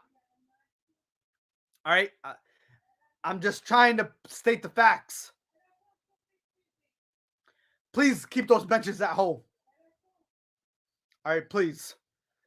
For the love of God, please keep those benches at home. All right. It worked for Dallas. It's not going to work for you, Washington. All right. You don't see the Philadelphia Eagles taking their bench on the road. Okay. You don't see the Philadelphia Eagles doing it. You don't see the New York Football Giants doing it. Please. Please. All right, Washington football team, please keep your benches at home. All right. It's not working. I mean, Dallas, that goes for you too. All right. Keep your benches. Keep your benches at home. All right. I mean, they're gonna go on the road to play the Philadelphia Eagles. I mean, look at in week 18, Dallas will be playing the Philadelphia Eagles in week 18. Dallas next. I mean, they have their next 2 games at home. They play the Washington football team at home tonight, and next week they play the Arizona Cardinals, and then after that they're on the road against the Philadelphia Eagles. That's pretty much it. But for the love of God, please keep your benches at home. All right. Okay. Enough with the benches. Seriously, they don't do nothing. Okay. The only reason the Dallas Cowboys won that game is because they're that great of a football team. All right. They're clicking on both offense and defense. All right. All right. Ezekiel Elliott playing outstanding football. Dak Prescott's playing outstanding football. Amari Cooper. Micaiah Parsons CeeDee Lamb.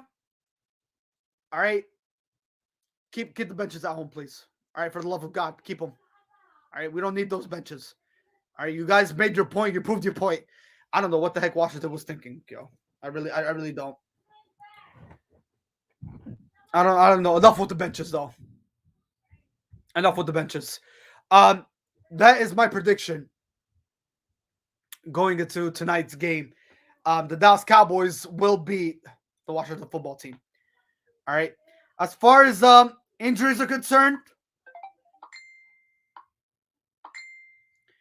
uh,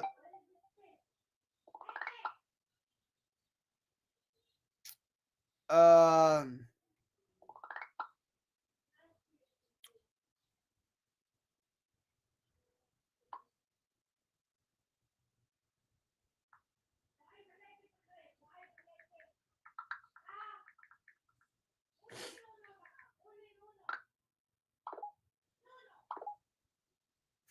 um,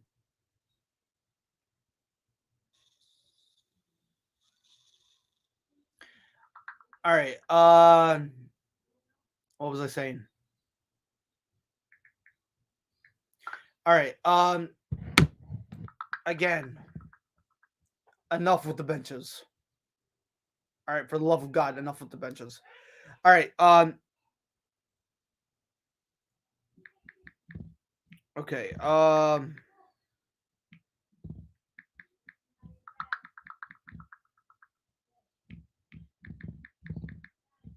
right.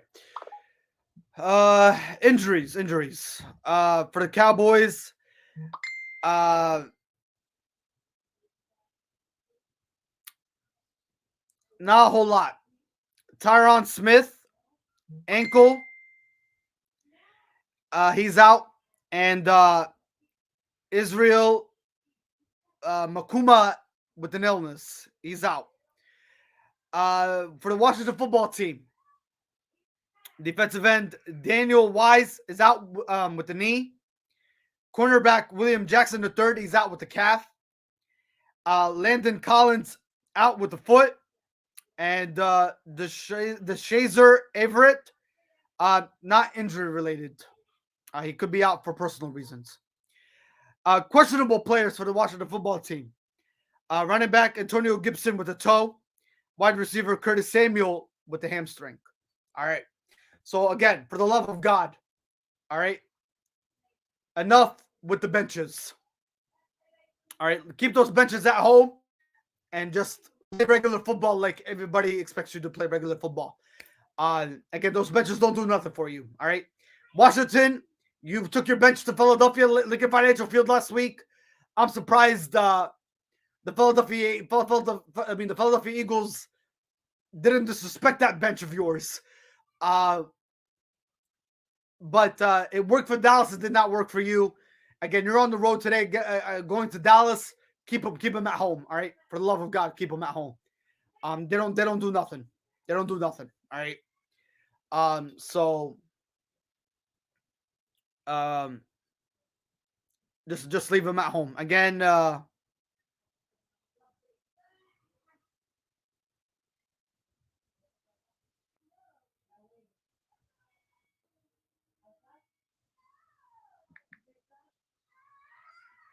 right. So uh,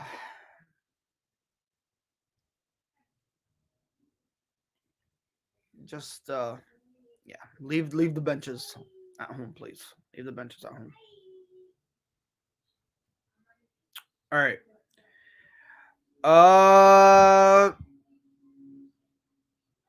Final game of the night. Tomorrow night. Monday Night Football. Yes, we do have Monday Night Football.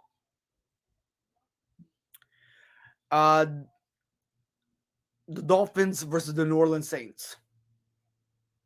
Dolphins they don't have any injuries. The Saints, Teron Armstead is out. I mean, questionable with the knee. Defensive end Marcus Davenport with the shoulder, and wide receiver Traquan Smith with the shoulder. All right. As far as this game is concerned, Miami Dolphins.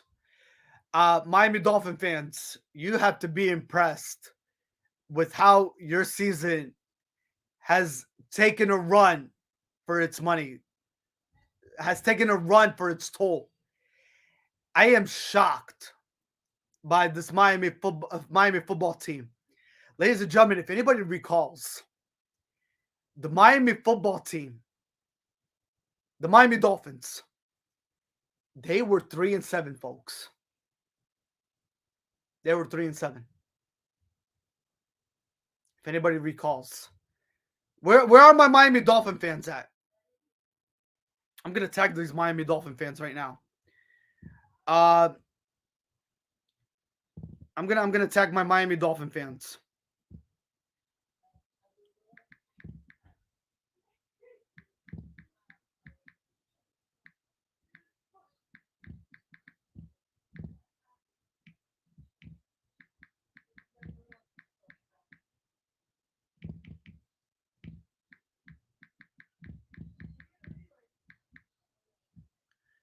All right.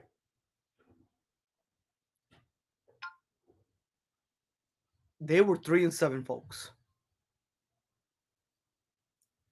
If anybody recalls, they were 3-7. I am shocked that they are now currently sitting at 7-7. Not to mention, they're 5-3 at home. They're 2-4 on the road.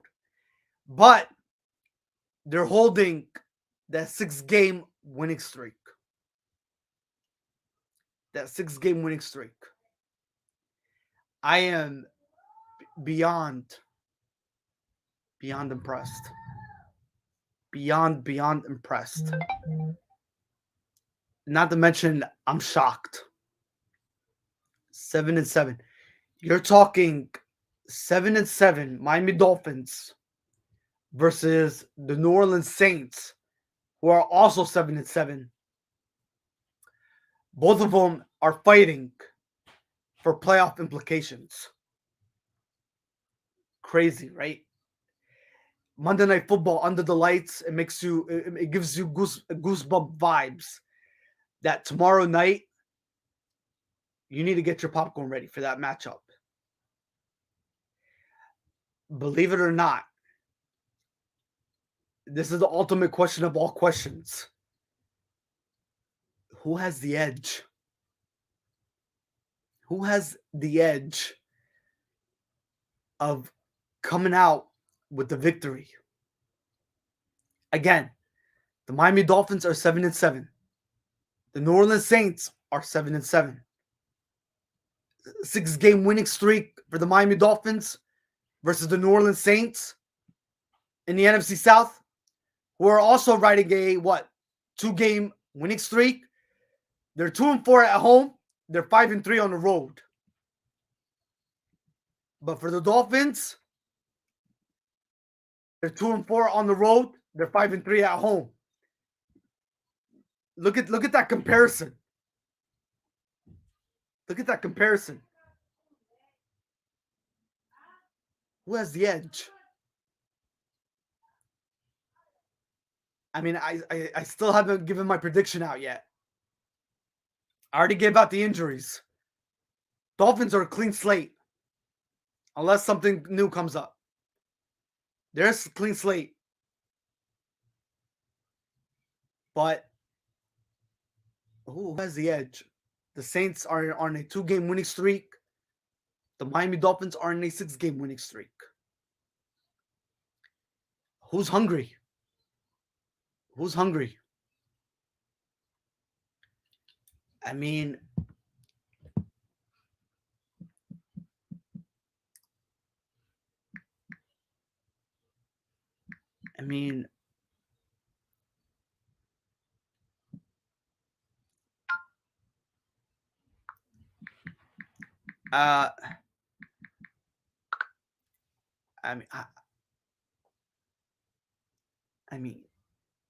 who has the edge? Who has the edge?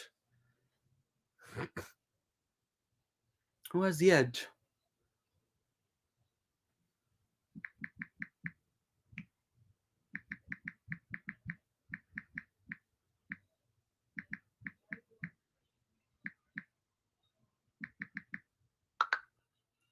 Who has the edge?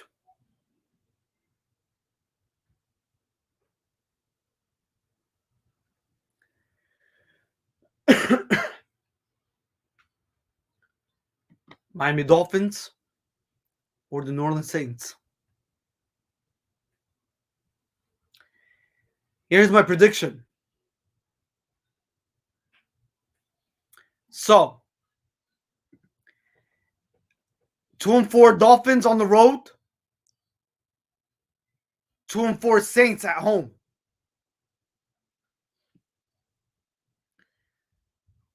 Somebody's trying to come up with a third victory here.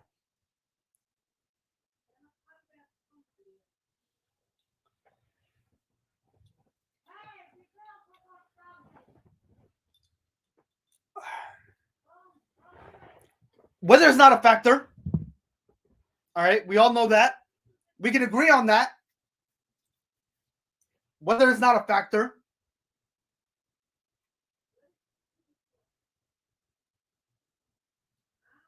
But the indoor environment is a factor. Home field advantage is a factor. The Dolphins are going to New Orleans. My prediction is the Saints. Yeah. They have the edge. I'm sorry, Dolphin fans. They have the edge. The reason why? It's that home crowd. That indoor environment. And that crowd noise is not going anywhere.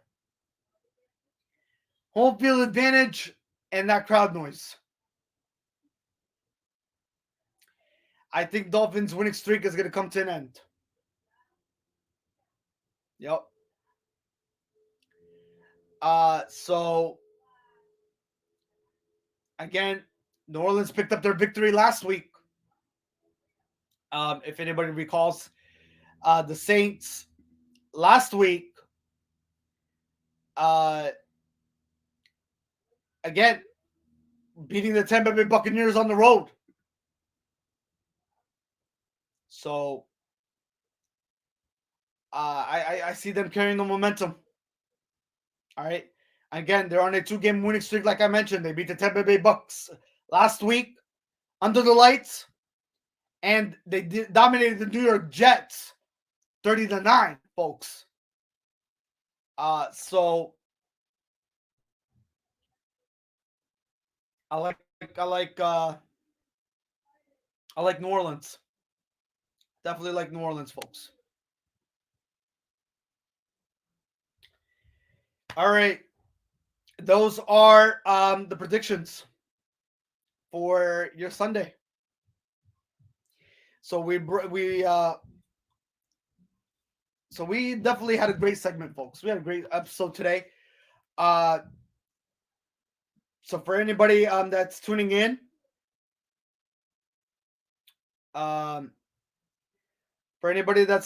folks, we broke down college basketball Saturday. We talked about college football Saturday as well, between Georgia State and Ball State. Congratulations to Georgia State on clinching a championship. And again, for anybody that doesn't know what kind of championship they won, again, they won the Tax the Tax Act Camila Bowl championship. So congratulations to Georgia State on beating Ball State again, 51-20, your final score there. Also, ladies and gentlemen, we did talk about the NBA games from your Saturday, and we gave you some predictions for your Sunday. So enjoy those games, nonetheless. And also, we talked a lot about the NFL. Gave you my 5 lock picks. For anybody that's tuning in right now, here are the 5 NFL lock picks again.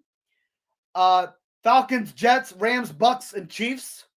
Those are my NFL lock picks. Again, for today, uh, also we gave out the injuries for all the teams included for your Sunday before kickoff. And also we gave out predictions and analysis, folks. So awesome stuff indeed. Awesome stuff indeed. Awesome stuff. All right, ladies and gentlemen, it was a great segment today on this morning. Thank you for all of you guys tuning in, for interacting, for joining. Um, much love, ladies and gentlemen, much love. You guys are really the MVP. Thank you for interacting and joining us on this community. Again, Worldwide Sport Updates, your podcast, your news, your local community on your Sunday, December 26th, 2021, the day after Christmas, huh? I know a lot of people are going to go back and do some shopping and return some of their gifts if they weren't satisfied with them. So, not to mention maybe buy more gift cards. Um, but other than that, folks, hopefully you guys had an amazing Christmas and an amazing memorable Christmas nonetheless. And until next year, right? Christmas will be done all over again, not to mention. So again, 365 days until Christmas of 2022, huh? Before I go though, I'm having trouble figuring out what I want to eat today. Can you believe it? Even though I don't want to say anything, I'm having trouble figuring out what I want to eat today. Anybody recommend anything to go try out today? I mean, I know a lot of places are open, and I just have no idea what I want to eat. Anybody have any recommendations? Let me know. Let me know. What do you guys what do you guys think I should be eating today?